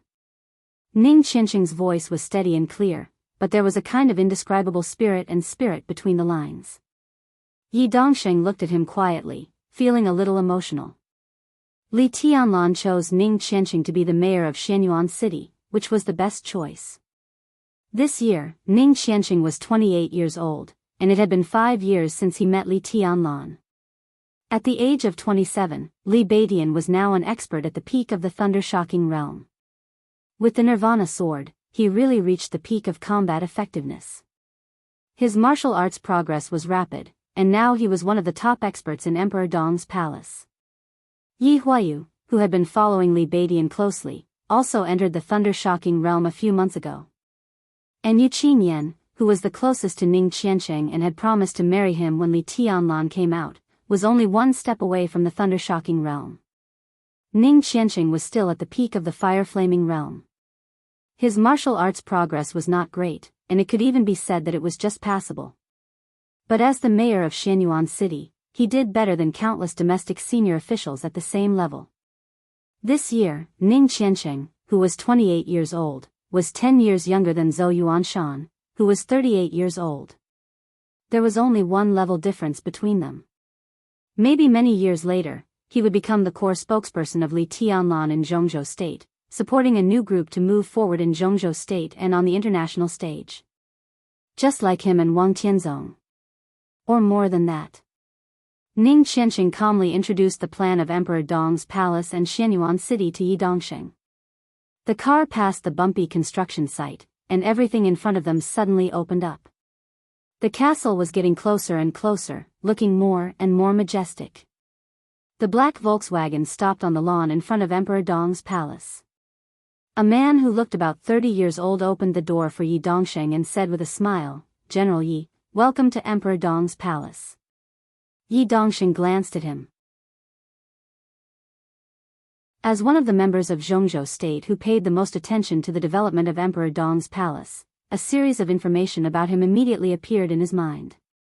Fairy tale, is everyone here? Ning Qianqing asked casually. Yes, Badian just talked to Minister Dongqing on the phone.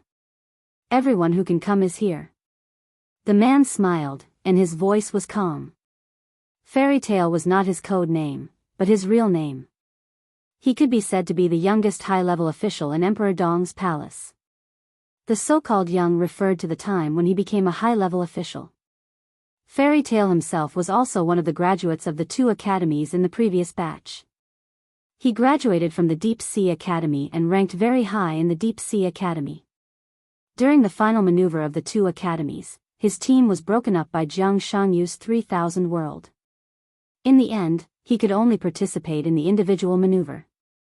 After the final maneuver, he, who had a lot of invitations in hand, finally applied to join Emperor Dong's palace and came to Tiannan with the first batch of elites of the two academies. He officially entered the thunder-shocking realm half a year ago. After many inspections of him and his family, Emperor Dong's palace decided to upgrade his authority. Fairy tale was the youngest high-level official, but among the high-level officials of Emperor Dong's palace, he was relatively old. Moreover, he was very steady and capable. At present, he looked like a chief steward in Emperor Dong's palace, responsible for the daily operation of Emperor Dong's palace. Strictly speaking, he took over the position of Wang Yuetong.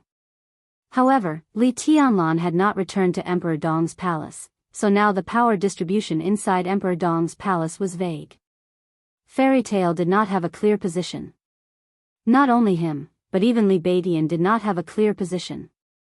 However, the fact that he could participate in the core meeting of Emperor Dong's palace was enough to show his identity and importance. Yi Dongsheng shook hands with Fairy tale seriously and sighed. Emperor Dong's palace in Xianyuan City was developing all the time. Fairy tale was one of the typical examples. His family was not a wealthy family in Liaodong, Zhongzhou State, but it had a strong local influence. Fairy tale's father was the mayor of a city in Liaodong, but he did not have a clear mark of a group. After Fairy tale entered Emperor Dong's palace, his whole family immediately adjusted their pace of development.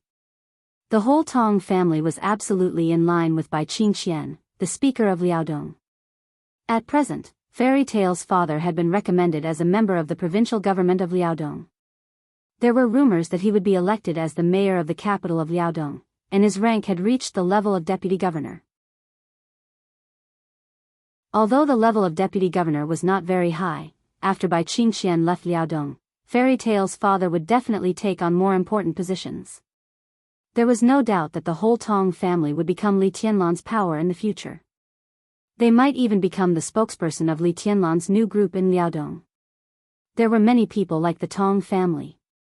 Emperor Dong's palace recruited thousands of graduates of the two academies at one time. The saying that the poor learned literature and the rich learned martial arts was still applicable now. Those who could enter the ice-condensing realm or even the fire-flaming realm at a young age generally needed a lot of resources. A large number of graduates had their own families, big or small. Their individual influence was minimal, but together, they were a huge force. The new city plan, the expansion of Emperor Dong's palace, Li Tianlan's prestige, and the order in Tiannan became clearer and clearer. Step by step, countless families, big and small, were completely integrated.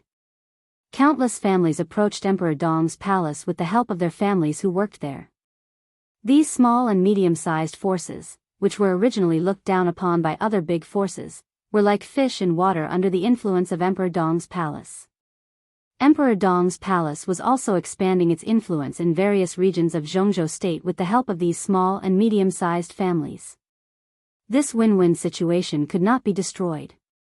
The small and medium-sized families needed to unite around Emperor Dong's palace.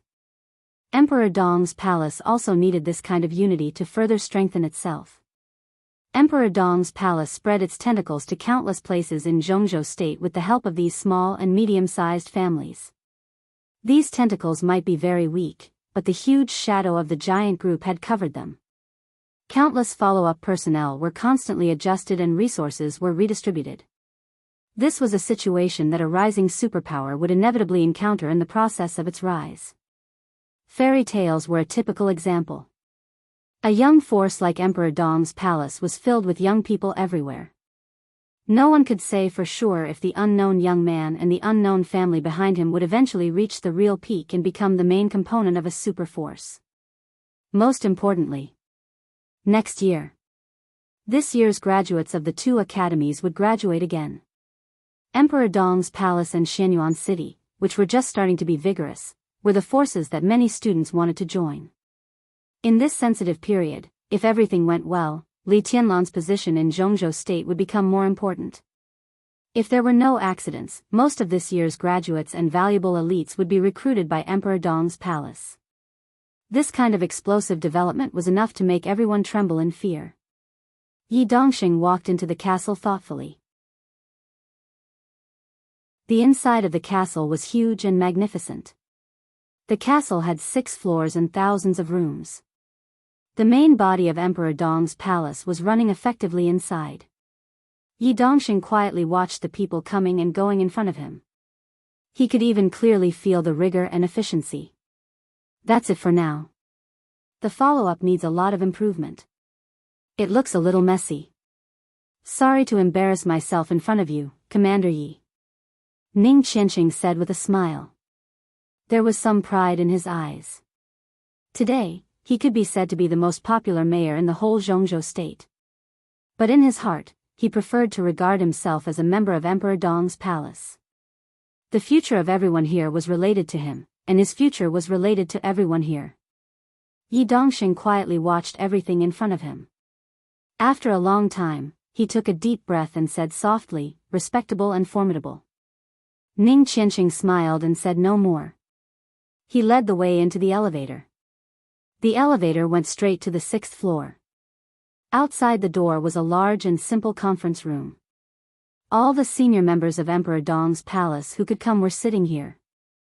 The atmosphere was silent and depressing. Yi Dongxing glanced around and found many famous people in the whole Jianghu state and even the whole dark world. Li Beidian didn't need to say much.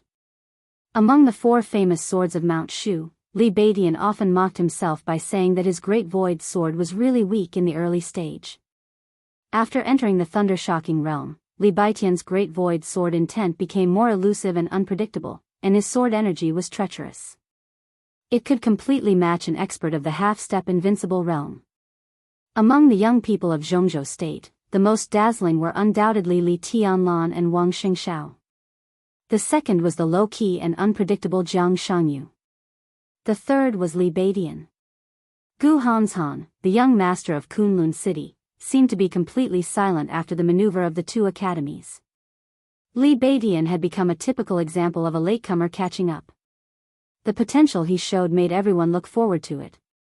Many people even asserted that his future achievements would surpass Wei Kunlun, the first senior brother of Mount Shu. He could even keep up with Li Tianlan and move forward with Li Tianlan. Sitting next to Li Beidian was Lin Yuxian, the commander of the Nightmare Army. He was the only high-level official with a clear position in Emperor Dong's palace, a real major general specially approved by Jianghu state. Currently, the main military forces of Emperor Dong's palace were 2 small troops. The Nightmare Army was one of them, and it was also the sharpest sword of Emperor Dong's palace. It was mainly responsible for external battles. The situation in Tiannan was complicated.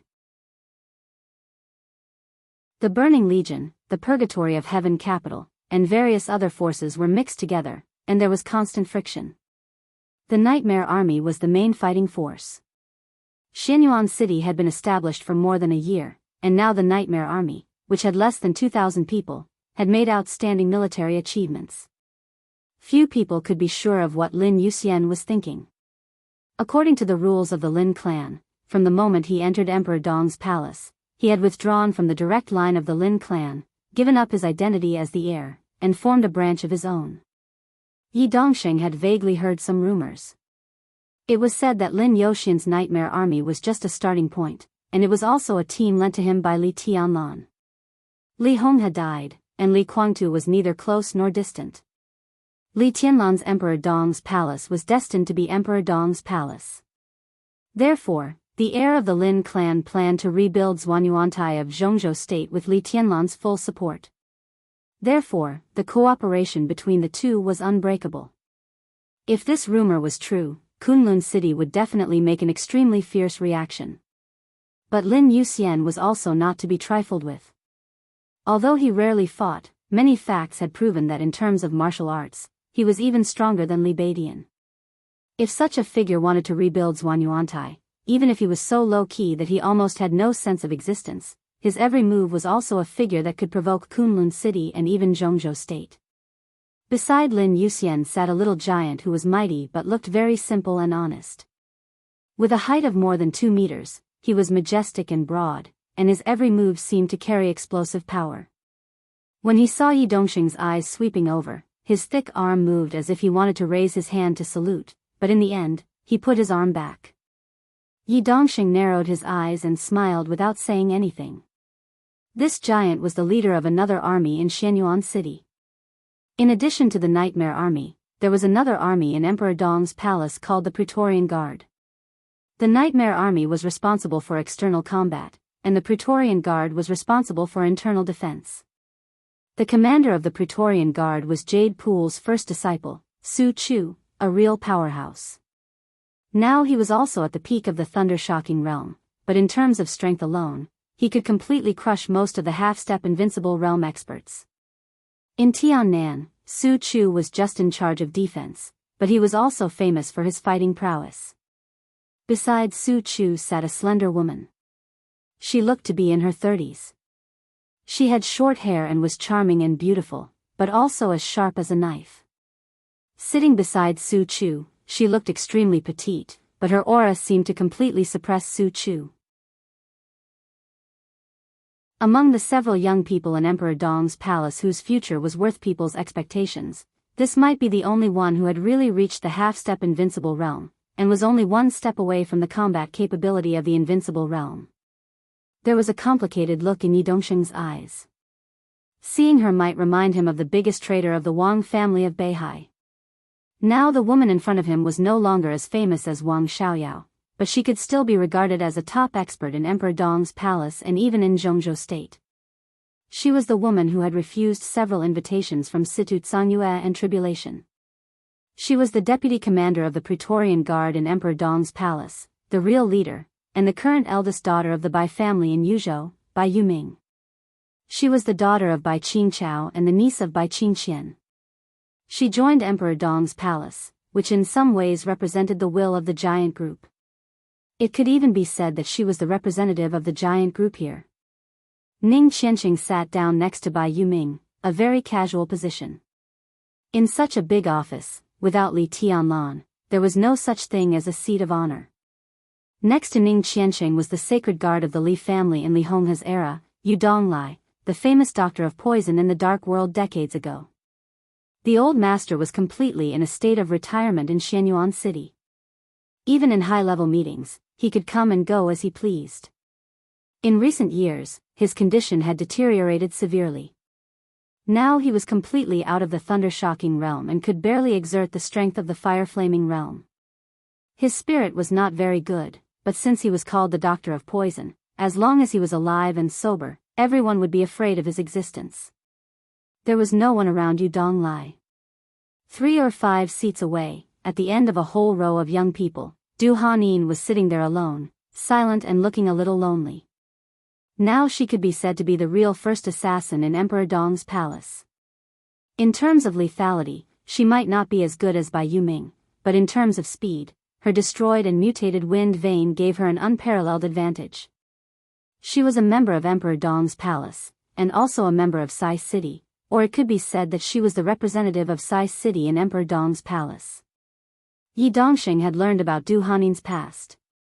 During the difficult time when her wind vein was completely destroyed by someone with hatred, in order to survive in the Sky Academy and keep a glimmer of hope of revenge, this young lady, who used to be a prominent family, sacrificed too many unimaginable things for ordinary people. For example, body. It only took 10 credits to have a night of pleasure with this woman, who came from a prominent family and had the wind vein, and who was extremely outstanding in terms of figure, appearance, and temperament. At that time, Du Hanin was very popular in the entire Sky Academy. No one knew what she had experienced during that time until she paid a huge price to stay in the academy and met Li Tianlan. Her wind vein was mutating into dual wind veins. As a student of tribulation, Du Hanin was now second only to Cool Breeze and Drifting Cloud in Sai City. She was the elusive first assassin in Emperor Dong's palace. A real assassin seemed to be always alone. She had no friends and was not close to anyone. She always sat alone in a corner, silent and meditating. Yi Dongxing glanced at Du Hanin thoughtfully. No one knew what he thought of. His eyes flickered, and finally he shook his head. The young high-level officials sat in a row. Sitting opposite several young people at the long conference table were Eagle King, Tianyin, and other old people of the Li family. Some of them came from the purgatory of Heaven capital.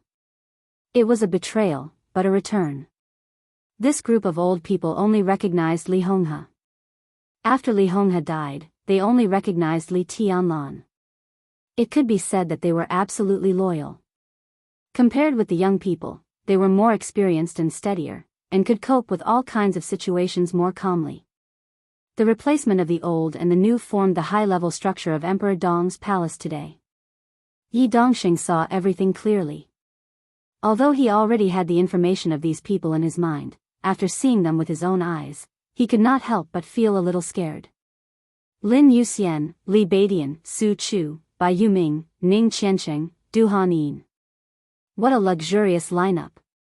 Among these people, except for Ning Qiansheng, everyone had the hope of breaking through to the invincible realm. Lin Yuxian and Li Beidian would have no problem breaking through to the invincible realm. The only thing they needed was time. Su Chu, Bai Yuming, and Du Hanin might not be as good, but everyone's future goal was at least the peak of the invincible realm. And Li Tianlan. And Dongxing Rushi, who was still in a coma.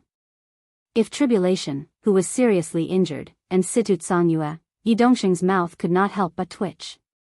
He suddenly found that although Emperor Dong's palace still needed time, so far, it had grown to a point where everyone had to face it seriously. For the current Wang family of Beihai, without Wang Tianzong, Emperor Dong's palace was qualified to be the opponent of the Wang family of Beihai. And Emperor Dong's palace was still growing and strengthening. Their leader was very young, and so was the new generation of high-level officials. Moreover, they had the absolute cohesion and strong aggressiveness common to new forces. As long as Li Tianlan was still there, as long as Emperor Dong's palace was still there was no need to care whether Emperor Dong's palace was the most powerful or not. Because as long as it was there, it would continuously attract all kinds of talents to take root in Xianyuan City.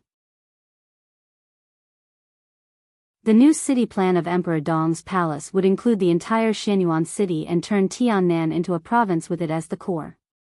The scene in front of him was like hundreds of years ago when Beihai was just established. It was a feeling of blood boiling. It was a feeling that the future was really in his hands and he could try to control it. Fairy Tale pulled over a chair and sat down casually. Yi Dongxing sat down slowly. After a long silence, he laughed and said, "I'm full of emotions." There was obvious sigh and emotion in his voice. Everyone sitting in front of him right now, if they were fated to meet again in a few years, perhaps they would be in a different attitude. General Yi, Emperor Dong's palace doesn't pay attention to formalities. Let's cut to the chase. What can I do for you this time? Please tell me directly. Li Beidian looked at his colleagues around him. Seeing that they didn't mean to speak, he directly set the topic. He was a swordsman, not a politician. He was most impatient with idle chatter.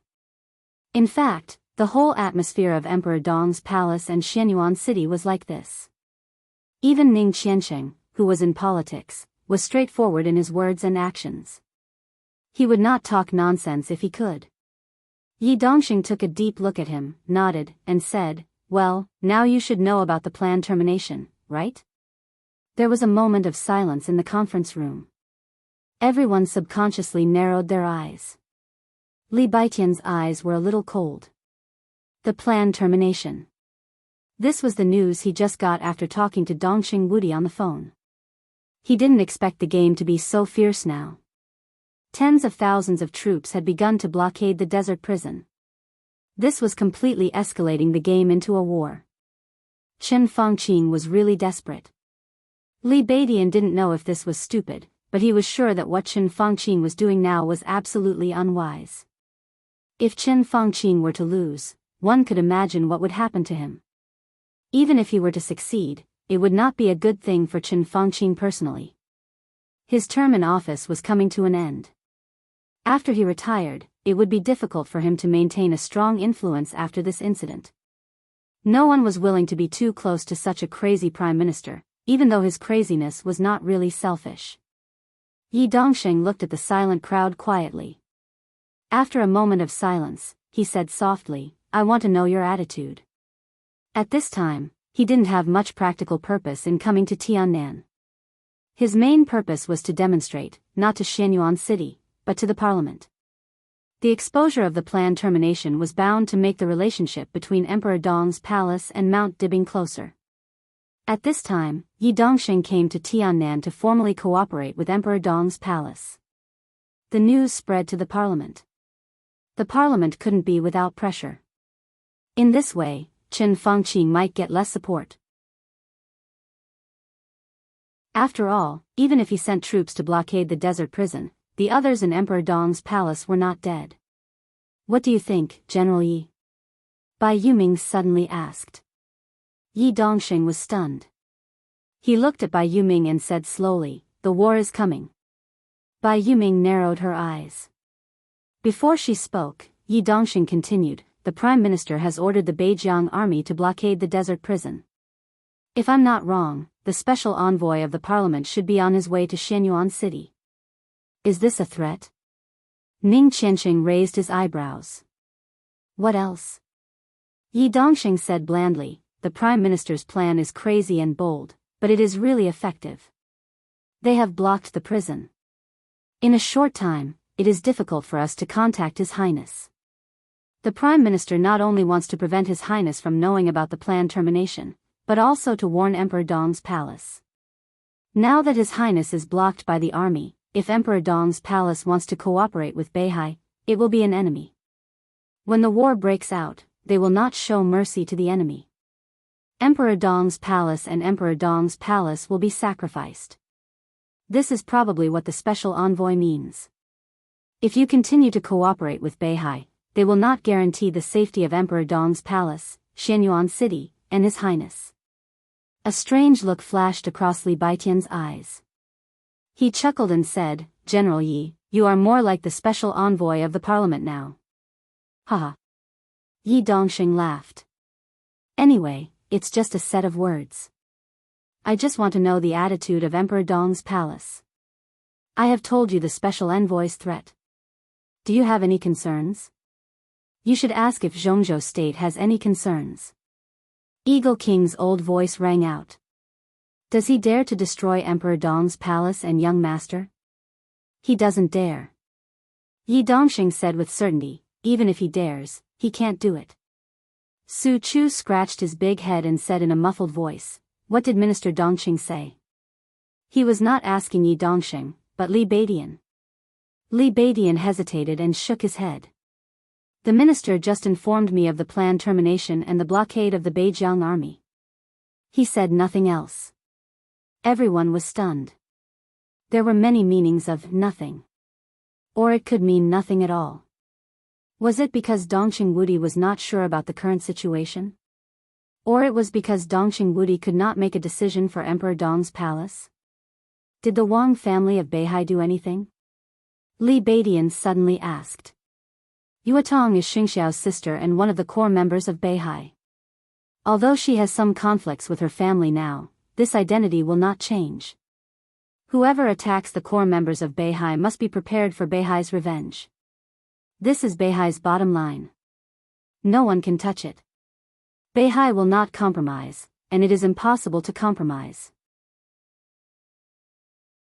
Last night, Beihai killed 4 major generals of Jianghu state lurking in Beihai and hundreds of all kinds of elite intelligence personnel. Yi Dongxing said blandly. At the same time, Beihai will send a team of experts to break through the defense line of the Beijiang army and try to get in touch with His Highness Li Tianlan. This plan may be fast or slow. Before that, we hope to know the attitude of Emperor Dong's palace. When Emperor Dong's palace loses contact with His Highness Li Tianlan, facing the planned termination, will you compromise or fight back? Everyone quickly glanced at each other. In fact, there was no need for hesitation or discussion. Before Yi Dongxing arrived, they had made a clear decision. Let me correct your words, General Yi. Ning Qianxing said slowly, Yuetong is indeed the palace master of the Wang family of Beihai, but she has left Beihai. Now she is the hostess of Emperor Dong's palace. It's just a temporary misunderstanding with Tianlan. Their relationship will not change. Yi Dongxing raised his eyebrows, and the smile in his eyes was hard to read.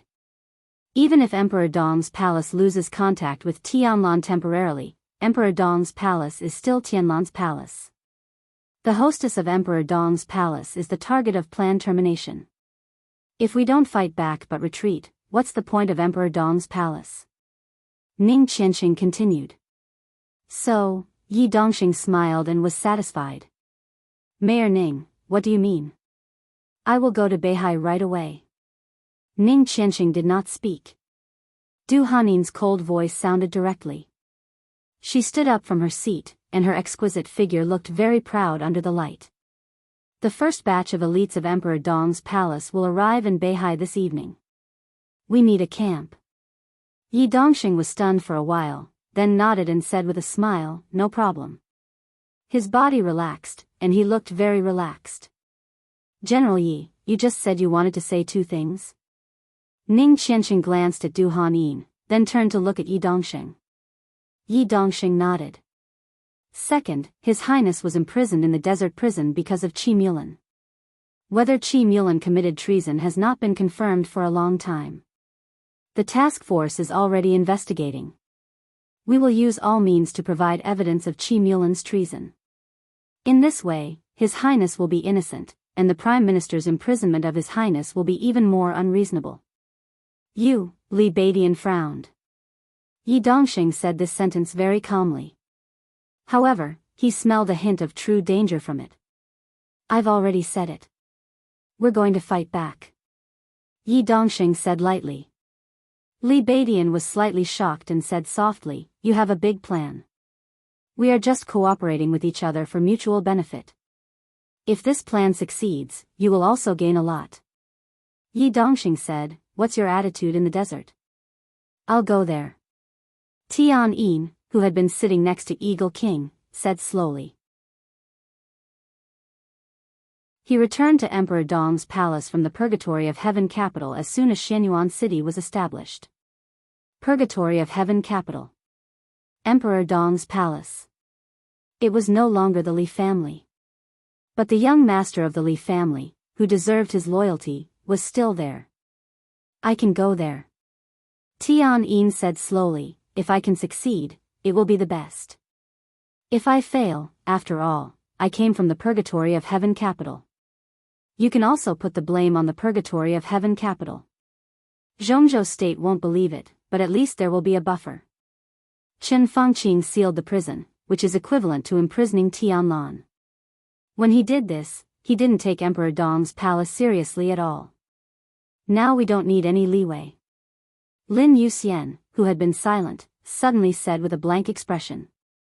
General Lin, what do you mean? Yi Dongxing's eyes flashed, with a tentative look. Lin Yuxian smiled lightly and said quietly, I'll go. Everyone was stunned for a moment. Lin Yuxian's calm voice sounded again, but it was like thunder in everyone's ears. Not only me, but the Nightmare Army will also go north with me. There are more than 40,000 troops, and there are invincible realm experts in charge. It's difficult to break through their blockade if there are fewer people. I'll lead the Nightmare Army directly to break through them. Everyone's spirits were lifted. It was not shock. It was excitement. Lin Yuxian had always been low-key and gentle in Emperor Dong's palace. No one expected him to be so tough. Break through them. This sentence was really refreshing. Nightmare army, Yi Dongxing muttered. And Xianyuan's sword. Lin Fengting's voice was soft and indifferent.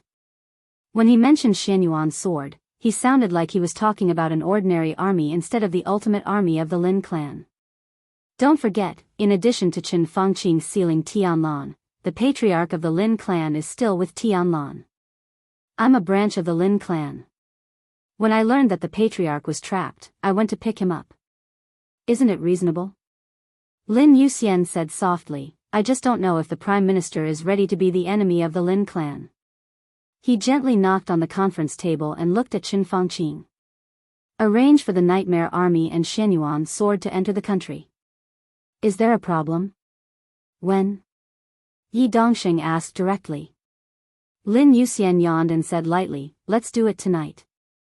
Yi Dongxing nodded. Before he said anything, a secretary suddenly walked to Fairy Tale, and whispered something in his ear. Fairy Tale frowned slightly, and his expression looked a little strange. What's the matter? Lin Yuxian asked. Fairy Tale smiled. General Yi is a prophet. The special envoy of Jianghu state has arrived. Where is he? Lin Yuxian was stunned. Outside the door. Fairy Tale shrugged. Shall we let him in? Outside the door? Li Beidian subconsciously raised his voice and then sneered. He's really overbearing. Even if Yi Dongxing entered Xianyuan City, he would inform the city hall or Emperor Dong's palace when he approached Xianyuan City. This was the most basic etiquette. However, this so-called special envoy came directly to the headquarters of Emperor Dong's palace and even deliberately avoided detection in Xianyuan City. Before they met, the overbearing feeling of victory had already hit them in the face. Li Beidian narrowed his eyes and smiled coldly. Let's go and have a look. Yi Dongxing also stood up. Everyone left the conference room at the same time and entered the elevator. The elevator went all the way down and finally stopped on the first floor. The elevator door slowly opened. An extremely arrogant voice directly passed through the huge hall and faintly came over. Go away, who do you think you are? What do you think this place is? I'm standing here on behalf of the Jianghu State Parliament. Why? When did Emperor Dong's palace break away from the sequence of Jianghu State? I represent Jianghu State, and I can go anywhere in Jianghu State. You, and you. Is no one in Emperor Dong's palace clear of their identity? I don't care what meeting they have. Let the person in charge here come to see me, now, right now. The voice sounded indistinct. But since it could pass through the huge hall and still reach everyone's ears, one could imagine how loud the voice was. Hey, it sounds like Qi He. Yi Dongxing suddenly laughed. Qi He? Li Beidian was stunned. Why didn't he go to Sun and Noon? Why did he come here? Sun and Noon is Chu He. Chu He, you idiot. Ning Qianxing couldn't help but complain. Ha. Li Beidian laughed carelessly. I know. I'm just kidding. Qi He, I've heard of him. He's a mad dog in the southwest. I heard that he even talked back to Marshal Yi. Not only me, but also Minister Dongsheng and Minister Qi Beizong. He talked back to him. Yi Dongxing said with a smile. Li Beidian shook his head. Listening to the endless roars, his eyes grew colder and colder. The so-called mad dog in the southwest had its own story. Qi He was the deputy chief of staff of the Southwest Military Region. His military rank was not high, but he was a major general. But he could be said to be a direct descendant of the Prince Group. He had directly talked back to many members of parliament and even magnates many times. If anyone offended the interests of the Prince Group in the military, they would usually send Qi He to bite him. Qi He had his own wisdom and was not afraid of trouble at all. But every time he spoke for the interests of the Prince Group, so the prince group would definitely protect him.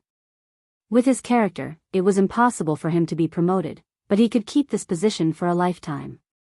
Now the prince group sent Qi He here. Judging from his arrogance, it was likely that they sent him to bite someone again. Tut, a mad dog in the southwest. Li Badian chuckled. He looked at Du Hanyin, who was standing in the front, and suddenly asked, Sister Du, what should we do if he is bitten by a mad dog?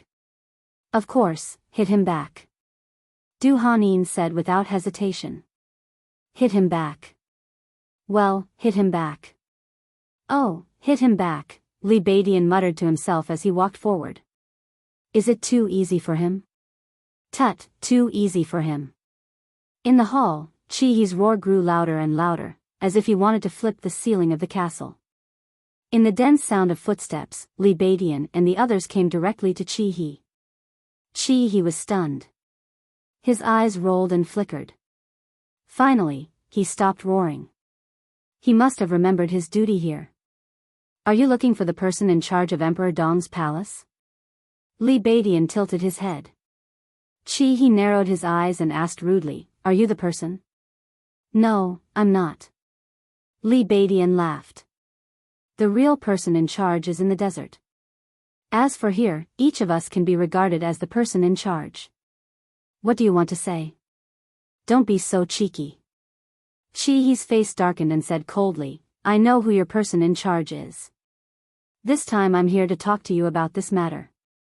Li Tianlan is involved in treason and is now under investigation. As his force, Emperor Dong's palace is also a big suspect. The investigation team will come soon. During this time, I advise you to behave and don't act rashly, otherwise what? Li Badian gave him a playful smile. Young man, I think you still don't know the seriousness of the matter. Qi He sneered. Do you know why I'm here? I know. Li Badian nodded. Aren't you here to threaten us? Naive? Threaten? The parliament never makes unnecessary threats. You. Li Badian suddenly waved his hand and interrupted Qi He. We don't make unnecessary threats. So. Do you mean the parliament wants a war? Qi He suddenly felt something was wrong. He was a mad dog, but not a stupid dog. Since he could be so arrogant, he naturally had his own plans and was confident that he could calm down the atmosphere. However, he had just met Li Badian, so he had to show his toughness so that they could have a chance to talk later. Moreover, since Li Badian had changed the topic to this extent, how could he retreat? You don't know what's good for you. Qi He sneered. Jianghu State is giving you a choice. Don't be so shameless. If you want a war, the parliament can certainly give you a war. He stared at Li Badian. He was thinking about how to say it to ease the atmosphere. It should be enough for him to be so tough. Even if he didn't know the immensity of heaven and earth, he should know the determination and strength of Jianghu State. While he was thinking, Li Badian's voice rang in his ears. Oh, then a war it is. He said casually. Du Hanyin seemed to feel a little bored. She walked to the door with her long legs. What? Qi He couldn't believe it. He seemed to think he had heard it. Then a war it is. Right? What did it mean? What the hell did it mean? Are you talking about a? Qi He roared again with a red face. But Li Badian didn't let him finish. He waved his hand and said casually, kill him. Swish. Qi He's roar was still echoing. Du Hanyin, who passed by him, waved her hand. A sharp and thin wind blade was pulled out of the small space in an instant. The invisible wind blade suddenly cut through Qi He's body. Blood suddenly burst out. Qi He's whole body was cut into two pieces. His eyes were wide open, and his expression was filled with fear. Then, his eyes quickly dimmed. Du Hanyin, covered in blood, walked to the door and said, take him away. Some of the nearby imperial guards who could no longer hold themselves back rushed forward, casually carrying Qi He's corpse as they walked out. I say, Ning Qianxing looked at the blood on the ground and felt a little annoyed. Is it necessary for so many people to carry a body? Someone come and clean the ground. In any case, nothing can happen to Li Tianlan. Otherwise, you and I can't afford this responsibility. Yuzhou, Hidden Dragon Sea. The sun was shining in the winter afternoon. In the quaint office, Li Huaqing turned to look at Chen Fangqing, who was sitting on the sofa, and said very clearly. I know. Chen Fangqing took a big drag on his cigarette and said in a dull voice. He didn't sleep well last night. After getting up, he was busy making arrangements everywhere. Until now, his eyes were bloodshot. But he didn't intend to rest at all. He was still holding on. I still say the same thing. I don't think you're right to block the desert prison. It's too easy to escalate the conflict. Li Huaqing waved his hand impatiently. Chen Fangqing was busy, and Li Huaqing was not idle either. Things changed too fast. Overnight, no one expected the situation to escalate to this point. Strictly speaking, the planned termination itself is too intense. Li Huaqing tried to restrain himself, but in the end, he couldn't help but blurt it out. He knew very well that what had already happened. Saying it again would only make people angrier. With his mentality, he shouldn't have said such things, but at this time, he couldn't help it. He was already extremely annoyed with planned termination. If it weren't for this plan, things wouldn't have developed to this point of no return. Who was Li Tianlan? Who was Wang Shengxiao? What kind of power was behind these two people? The planned termination directly targeted those who were closely related to these two people. Directly obliterated. What did this mean? When the news spread, it didn't matter whether they were killed or not. For people like Li Tianlan and Wang Shengxiao, as long as you wanted to kill, you deserved to die. Fortunately, the planned termination didn't succeed. Otherwise, at this time, there might be a war in Jianghu state. Chen Fangqing couldn't refute. It was true. All this was because of the planned termination, so it was so chaotic. He wouldn't think about what would happen if it succeeded. With failure in front of him, it made no sense to imagine the scenes after success except to temporarily numb himself. I'll take control of the situation. Chen Fangqing took a drag of the cigarette, and his voice became hoarser. I can support you to block the desert prison. Things have come to this point. Even if it's not feasible, we have to try. But I'm against war, and especially against any irreconcilable impulse with Li Tianlan at this stage. Prime Minister, do you understand what I mean? Li Huaqing decided to be more thorough.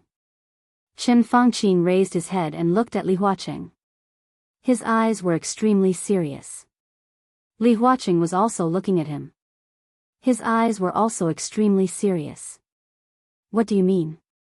Chen Fangqing asked slowly. That's what I mean. What do you want to do? You'd better hurry. I don't think you can trap Li Tianlan for a long time. I believe you don't think so, either. 3 days, 5 days, half a month? 1 month is already the limit. I hope that everything can come to a conclusion during this period of time. Otherwise. He circled around the desk a few times and said blandly, you're on your own. Li Tianlan doesn't have the guts. Chen Fangqing suddenly stood up. It seemed that because he was old and didn't have a good rest last night, he used so much strength that it caused a temporary lack of oxygen to the brain. After his whole body shook violently, he sat down again. Li Huaqing's eyelids twitched, but he didn't speak. I heard that he has been practicing martial arts recently. He hasn't shown up in the prison for a long time. Even if he gets out, so what? I have tens of thousands of troops to block the prison. No one can get close to the desert prison. Li Tianlan won't know what's going on outside. Does he dare to attack tens of thousands of troops when he's not sure about the outside information? Does he dare to break out of the blockade? This behavior is tantamount to treason. How can he be so crazy if he doesn't know the termination plan? As long as we don't let the outside news spread, Li Tianlan won't dare to break out in a short time. Within 2 months, I solved Beihai. Why should I be afraid of Li Tianlan?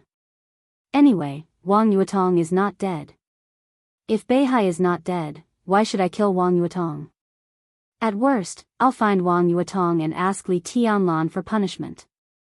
Chen Fengqing really thought so.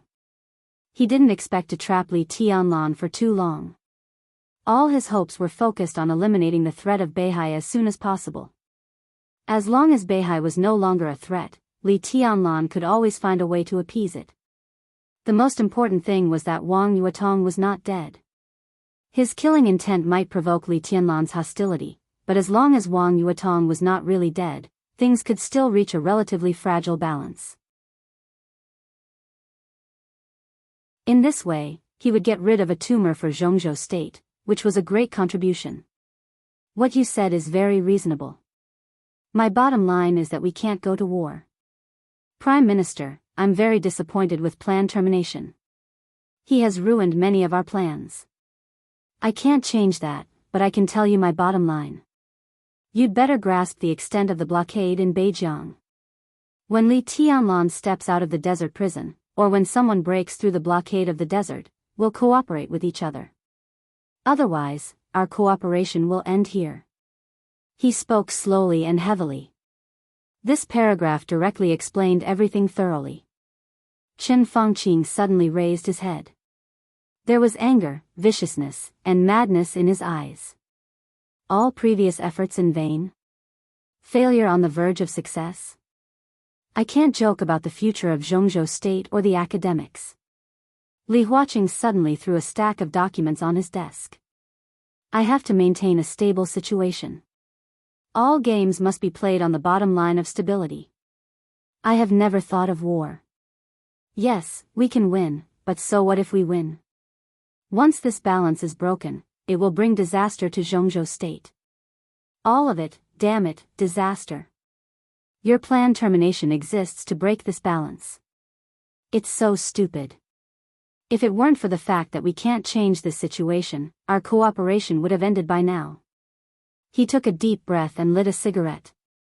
His hand that was holding the cigarette was trembling slightly. Chen Fengqing looked at Li Huaqing in a daze and did not speak for a long time. He had worked with Li Huaqing for more than 10 years, from the vice president and the deputy prime minister to the president and the prime minister. In all these years, he had never seen Li Huaqing so angry, nor had he ever heard him swear. Today was the first time. You'd better solve Beihai quickly. This is the only way for us to continue our cooperation. Otherwise, when Li Tianlan comes out, you can only pray for yourself.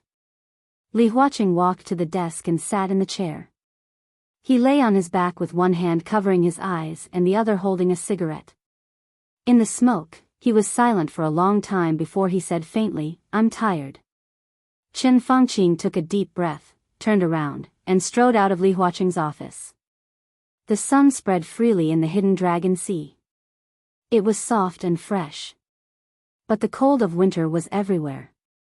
Chen Fengqing tightened his clothes and looked serious. He only felt that the winter temperature seemed to be cold to the bone. The phone rang. Chen Fengqing walked to the edge of the hidden Dragon Sea, stood under a tree, and answered the phone. "Prime Minister, I have arrived at the blockade front." On the phone, Gu Qianxuan, the acting governor of Kunlun City, said in a steady voice. "Very good. Is there anything going on inside and outside the blockade line?" Chen Fengqing asked.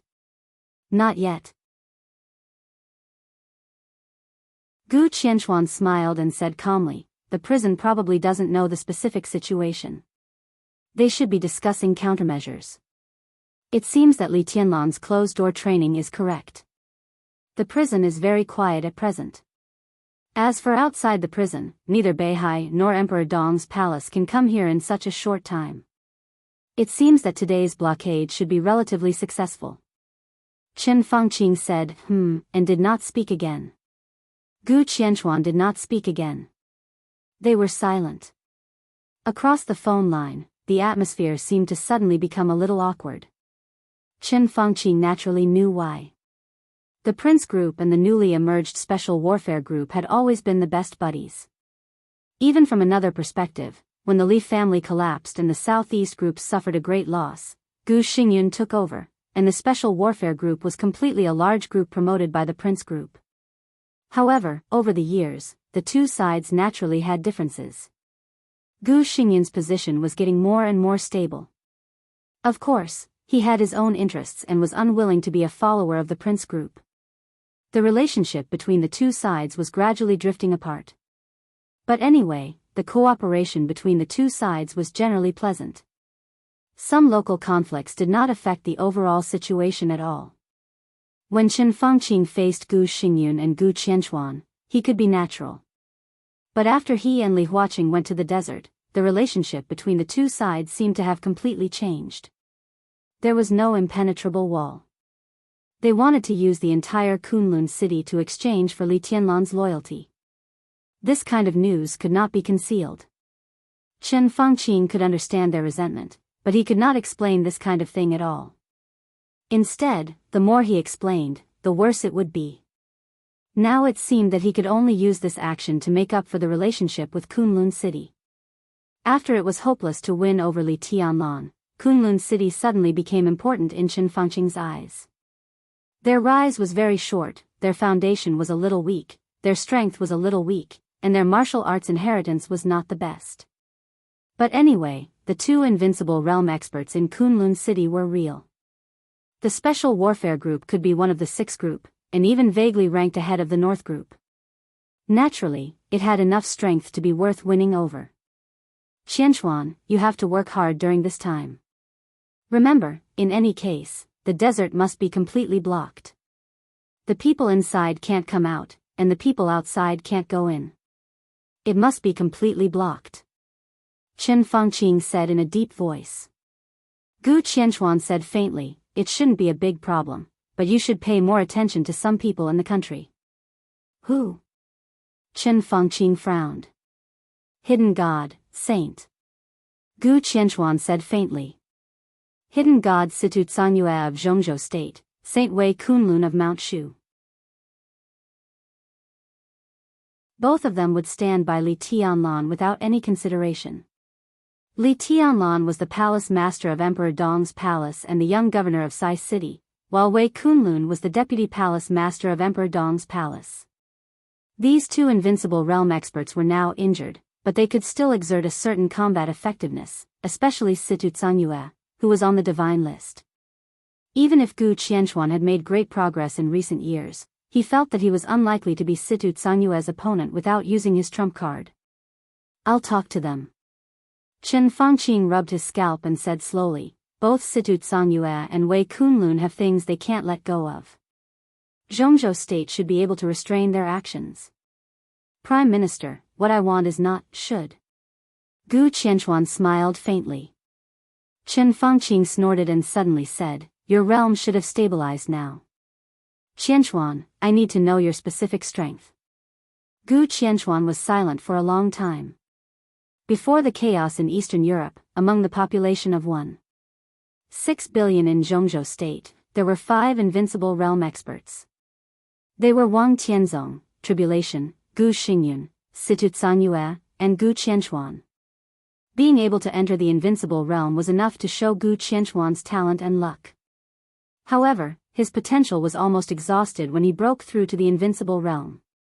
If compared horizontally among the invincible realm experts, his potential was probably the worst. For a long time, he could not even stand on the last position of the holy list. Now he finally stabilized his realm under the polishing of time. If he really attacked with all his strength, Gu Qianquan did not know how strong he was. So what he could say was just a general idea. If I don't care about the cost, I can win against Saint, but it's difficult to kill him.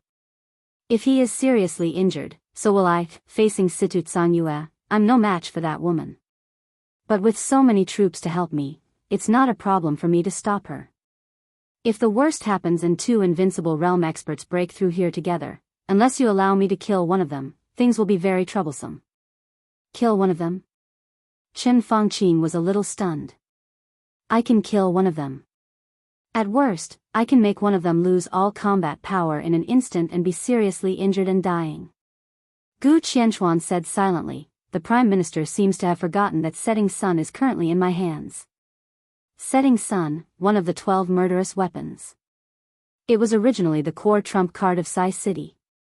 However, after Situ Cangyue fired a shot at Gu Xingyin more than 2 years ago, Setting Sun fell into the hands of Kunlun City. This was a punishment for Situ Cangyue and compensation for Gu Xingyin. Among the 12 murderous weapons, Setting Sun ranked in the middle. But in terms of power, its power could only be in the middle or lower level. However, Setting Sun's speed of replenishing energy was the fastest among the 12 murderous weapons. Setting Sun was several times faster than Human Emperor, which was the slowest to recharge. In more than 2 years, Setting Sun could barely fire once. In the Battle of the Invincible Realm, as long as Gu Qianchuan found a suitable opportunity, he could completely injure or even kill Situ Cangyue in an instant. After all, even if he was not Situ Cangyue's opponent, Situ Cangyue did not have the strength of Gu Xingyin at that time. She was still injured. If he wanted to find an opportunity, it was easy with the murderous weapon's shooting speed. The possibility of Situ Cangyue dying under this blow was more than 80%. With the murderous weapon in hand, as long as Chen Fengqing allowed people to die, Gu Qianchuan was 100% sure that he could seal the prison. After all, if his murderous weapon did not strike, its deterrent power would not be less than that of the peak of the Invincible Realm. It was just that the Invincible Realm expert of Zhongzhou State took the murderous weapon of Zhongzhou State to kill the Invincible Realm expert of Zhongzhou State. Was it possible? There was a flash of almost crazy killing intent in Chen Fengqing's eyes. He forcibly suppressed the thoughts in his mind, shook his head, and slowly said, "Don't shoot to kill unless it is absolutely necessary." Every Invincible Realm expert was the most precious treasure of a country and the most powerful deterrent power of a country. Even in a superpower like Zhongzhou State, Invincible Realm experts were also very precious. Even if the positions of the groups were different, no one was willing to consume the Invincible Realm experts in an internal fight, let alone be willing to do so. But at this moment, Chen Fengqing said that it was absolutely necessary. What was absolutely necessary? Chen Fengqing did not give a specific explanation. Gu Qianchuan did not ask either. "I'll remind you again, Qianchuan." As if he was afraid that Gu Qianchuan could not understand, Gu Xingyin slowly said, "Now is the most critical moment. It can even be said that this is a war. Blocking the desert must be carried out to the most thorough extent. No one can enter or leave. No matter who the violator is, no matter how much it costs." He took a deep breath and said in a deep voice, "Kill without mercy." "I see." Gu Qianchuan was silent for a while and said lightly. Chen Fengqing gave a hum and silently hung up the phone. He stood on the edge of the hidden sea and looked at the calm lake. After a long time, he took out his mobile phone again and dialed the number of Saint Wei Kunlun. In the desert of Beijiang. In the temporary station of the 43rd Army, Gu Qianchuan, who hung up the phone, looked at the mobile phone in his hand with a blank expression. After an unknown amount of time, he suddenly began to chuckle coldly. Gu Qianchuan had never been a handsome man. According to the aesthetic standards of normal people, his appearance was even below the ordinary standards. In the past 2 years as the acting city master of Kunlun City, his body looked thinner. He was like a skeleton wrapped in skin standing in the desert. As he sneered, his whole face became distorted. His sunken eye sockets, high protruding cheekbones, and mean lips were twisted. He had an indescribable cruelty and evil. First Elder. A tall and thin man, who looked more like a skeleton than Gu Qianchuan, slowly came over. At the beginning, when Gu Qianchuan was the acting city master, he disliked the title of First Elder very much. He dreamed of the position of city master and thought for many years before he sat in that position. What he liked most was to be called city master or even the acting city master. However, in the past 2 years, the dark world was surging. Under the great pressure, Gu Qianchuan had long lost the joy of being city master. He did not care about the title. He was even afraid to hear the title of city master now. Every time he heard these 2 words, he could clearly feel a great pressure. Yes. Gu Qianquan nodded casually. Looking at the man in front of him, he narrowed his eyes slightly and smiled. Do you know why I brought you here? The man shook his head honestly. The thin man, who seemed to break at a touch, was not the best in Kunlun City. His strength barely reached the thunder-shocking realm. No matter how bad the foundation of Kunlun City was, it was not difficult to find some people who were stronger than him. However, Gu Qianquan brought him here. His code name was Spectre. He was the person in charge of all the torture work in Kunlun City. He was also the most cruel and most aggressive psychopath in Kunlun City. He was only in charge of the torture work. Because if nothing unexpected happens, you'll have a lot of new toys in a few days. Undead, I'm very satisfied with you, very satisfied, especially in this kind of situation. Your existence is much more important than anyone else's. Spectre stuck out his tongue and licked his lips. The picture was a little disgusting. But he had an excited expression all over his face. Don't worry, First Elder. He grinned grimly. I will treat every toy in my hands well. Gu Qianquan nodded with satisfaction. Spectre was indeed a real psychopath.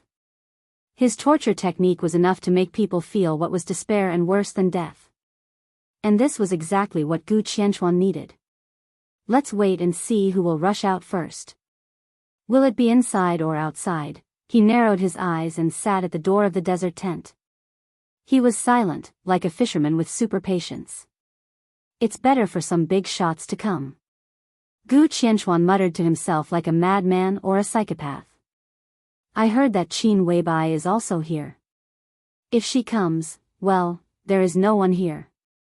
It should be my toy, not yours. It should be a toy that needs to be carefully protected. If it is someone else, maybe Xiao Mahai is good. There is no one in the desert prison. I don't know when the idiots from Beihai and Emperor Dong's palace will come here. Li Beidian, Ning Qiansheng, Wang Ling, a captive. How long can you play? Spectre trembled all over and seemed to be very excited. I have some interesting drugs. He smiled. Even if you are skinned and have your tendons pulled, you can at least live a few more days after being injected with this drug. First Elder, if you are interested, I can guarantee that you will have a good time. I hope so. Gu Qianquan smiled noncommittally. In fact, I want Li Tianlan to come out now. I heard that the 13th flight is not in the desert prison now. If I only deal with Li Tianlan, I am still confident. If he comes out, I will let him try countless ways to die. He had completely stabilized the invincible realm. According to the standards of the last holy and holy lists, Gu Qianquan was barely qualified to enter the top 10 of the holy list. He had a large number of troops and officers on standby. As long as Li Tianlan dared to appear, Gu Qianquan was bound to take him down.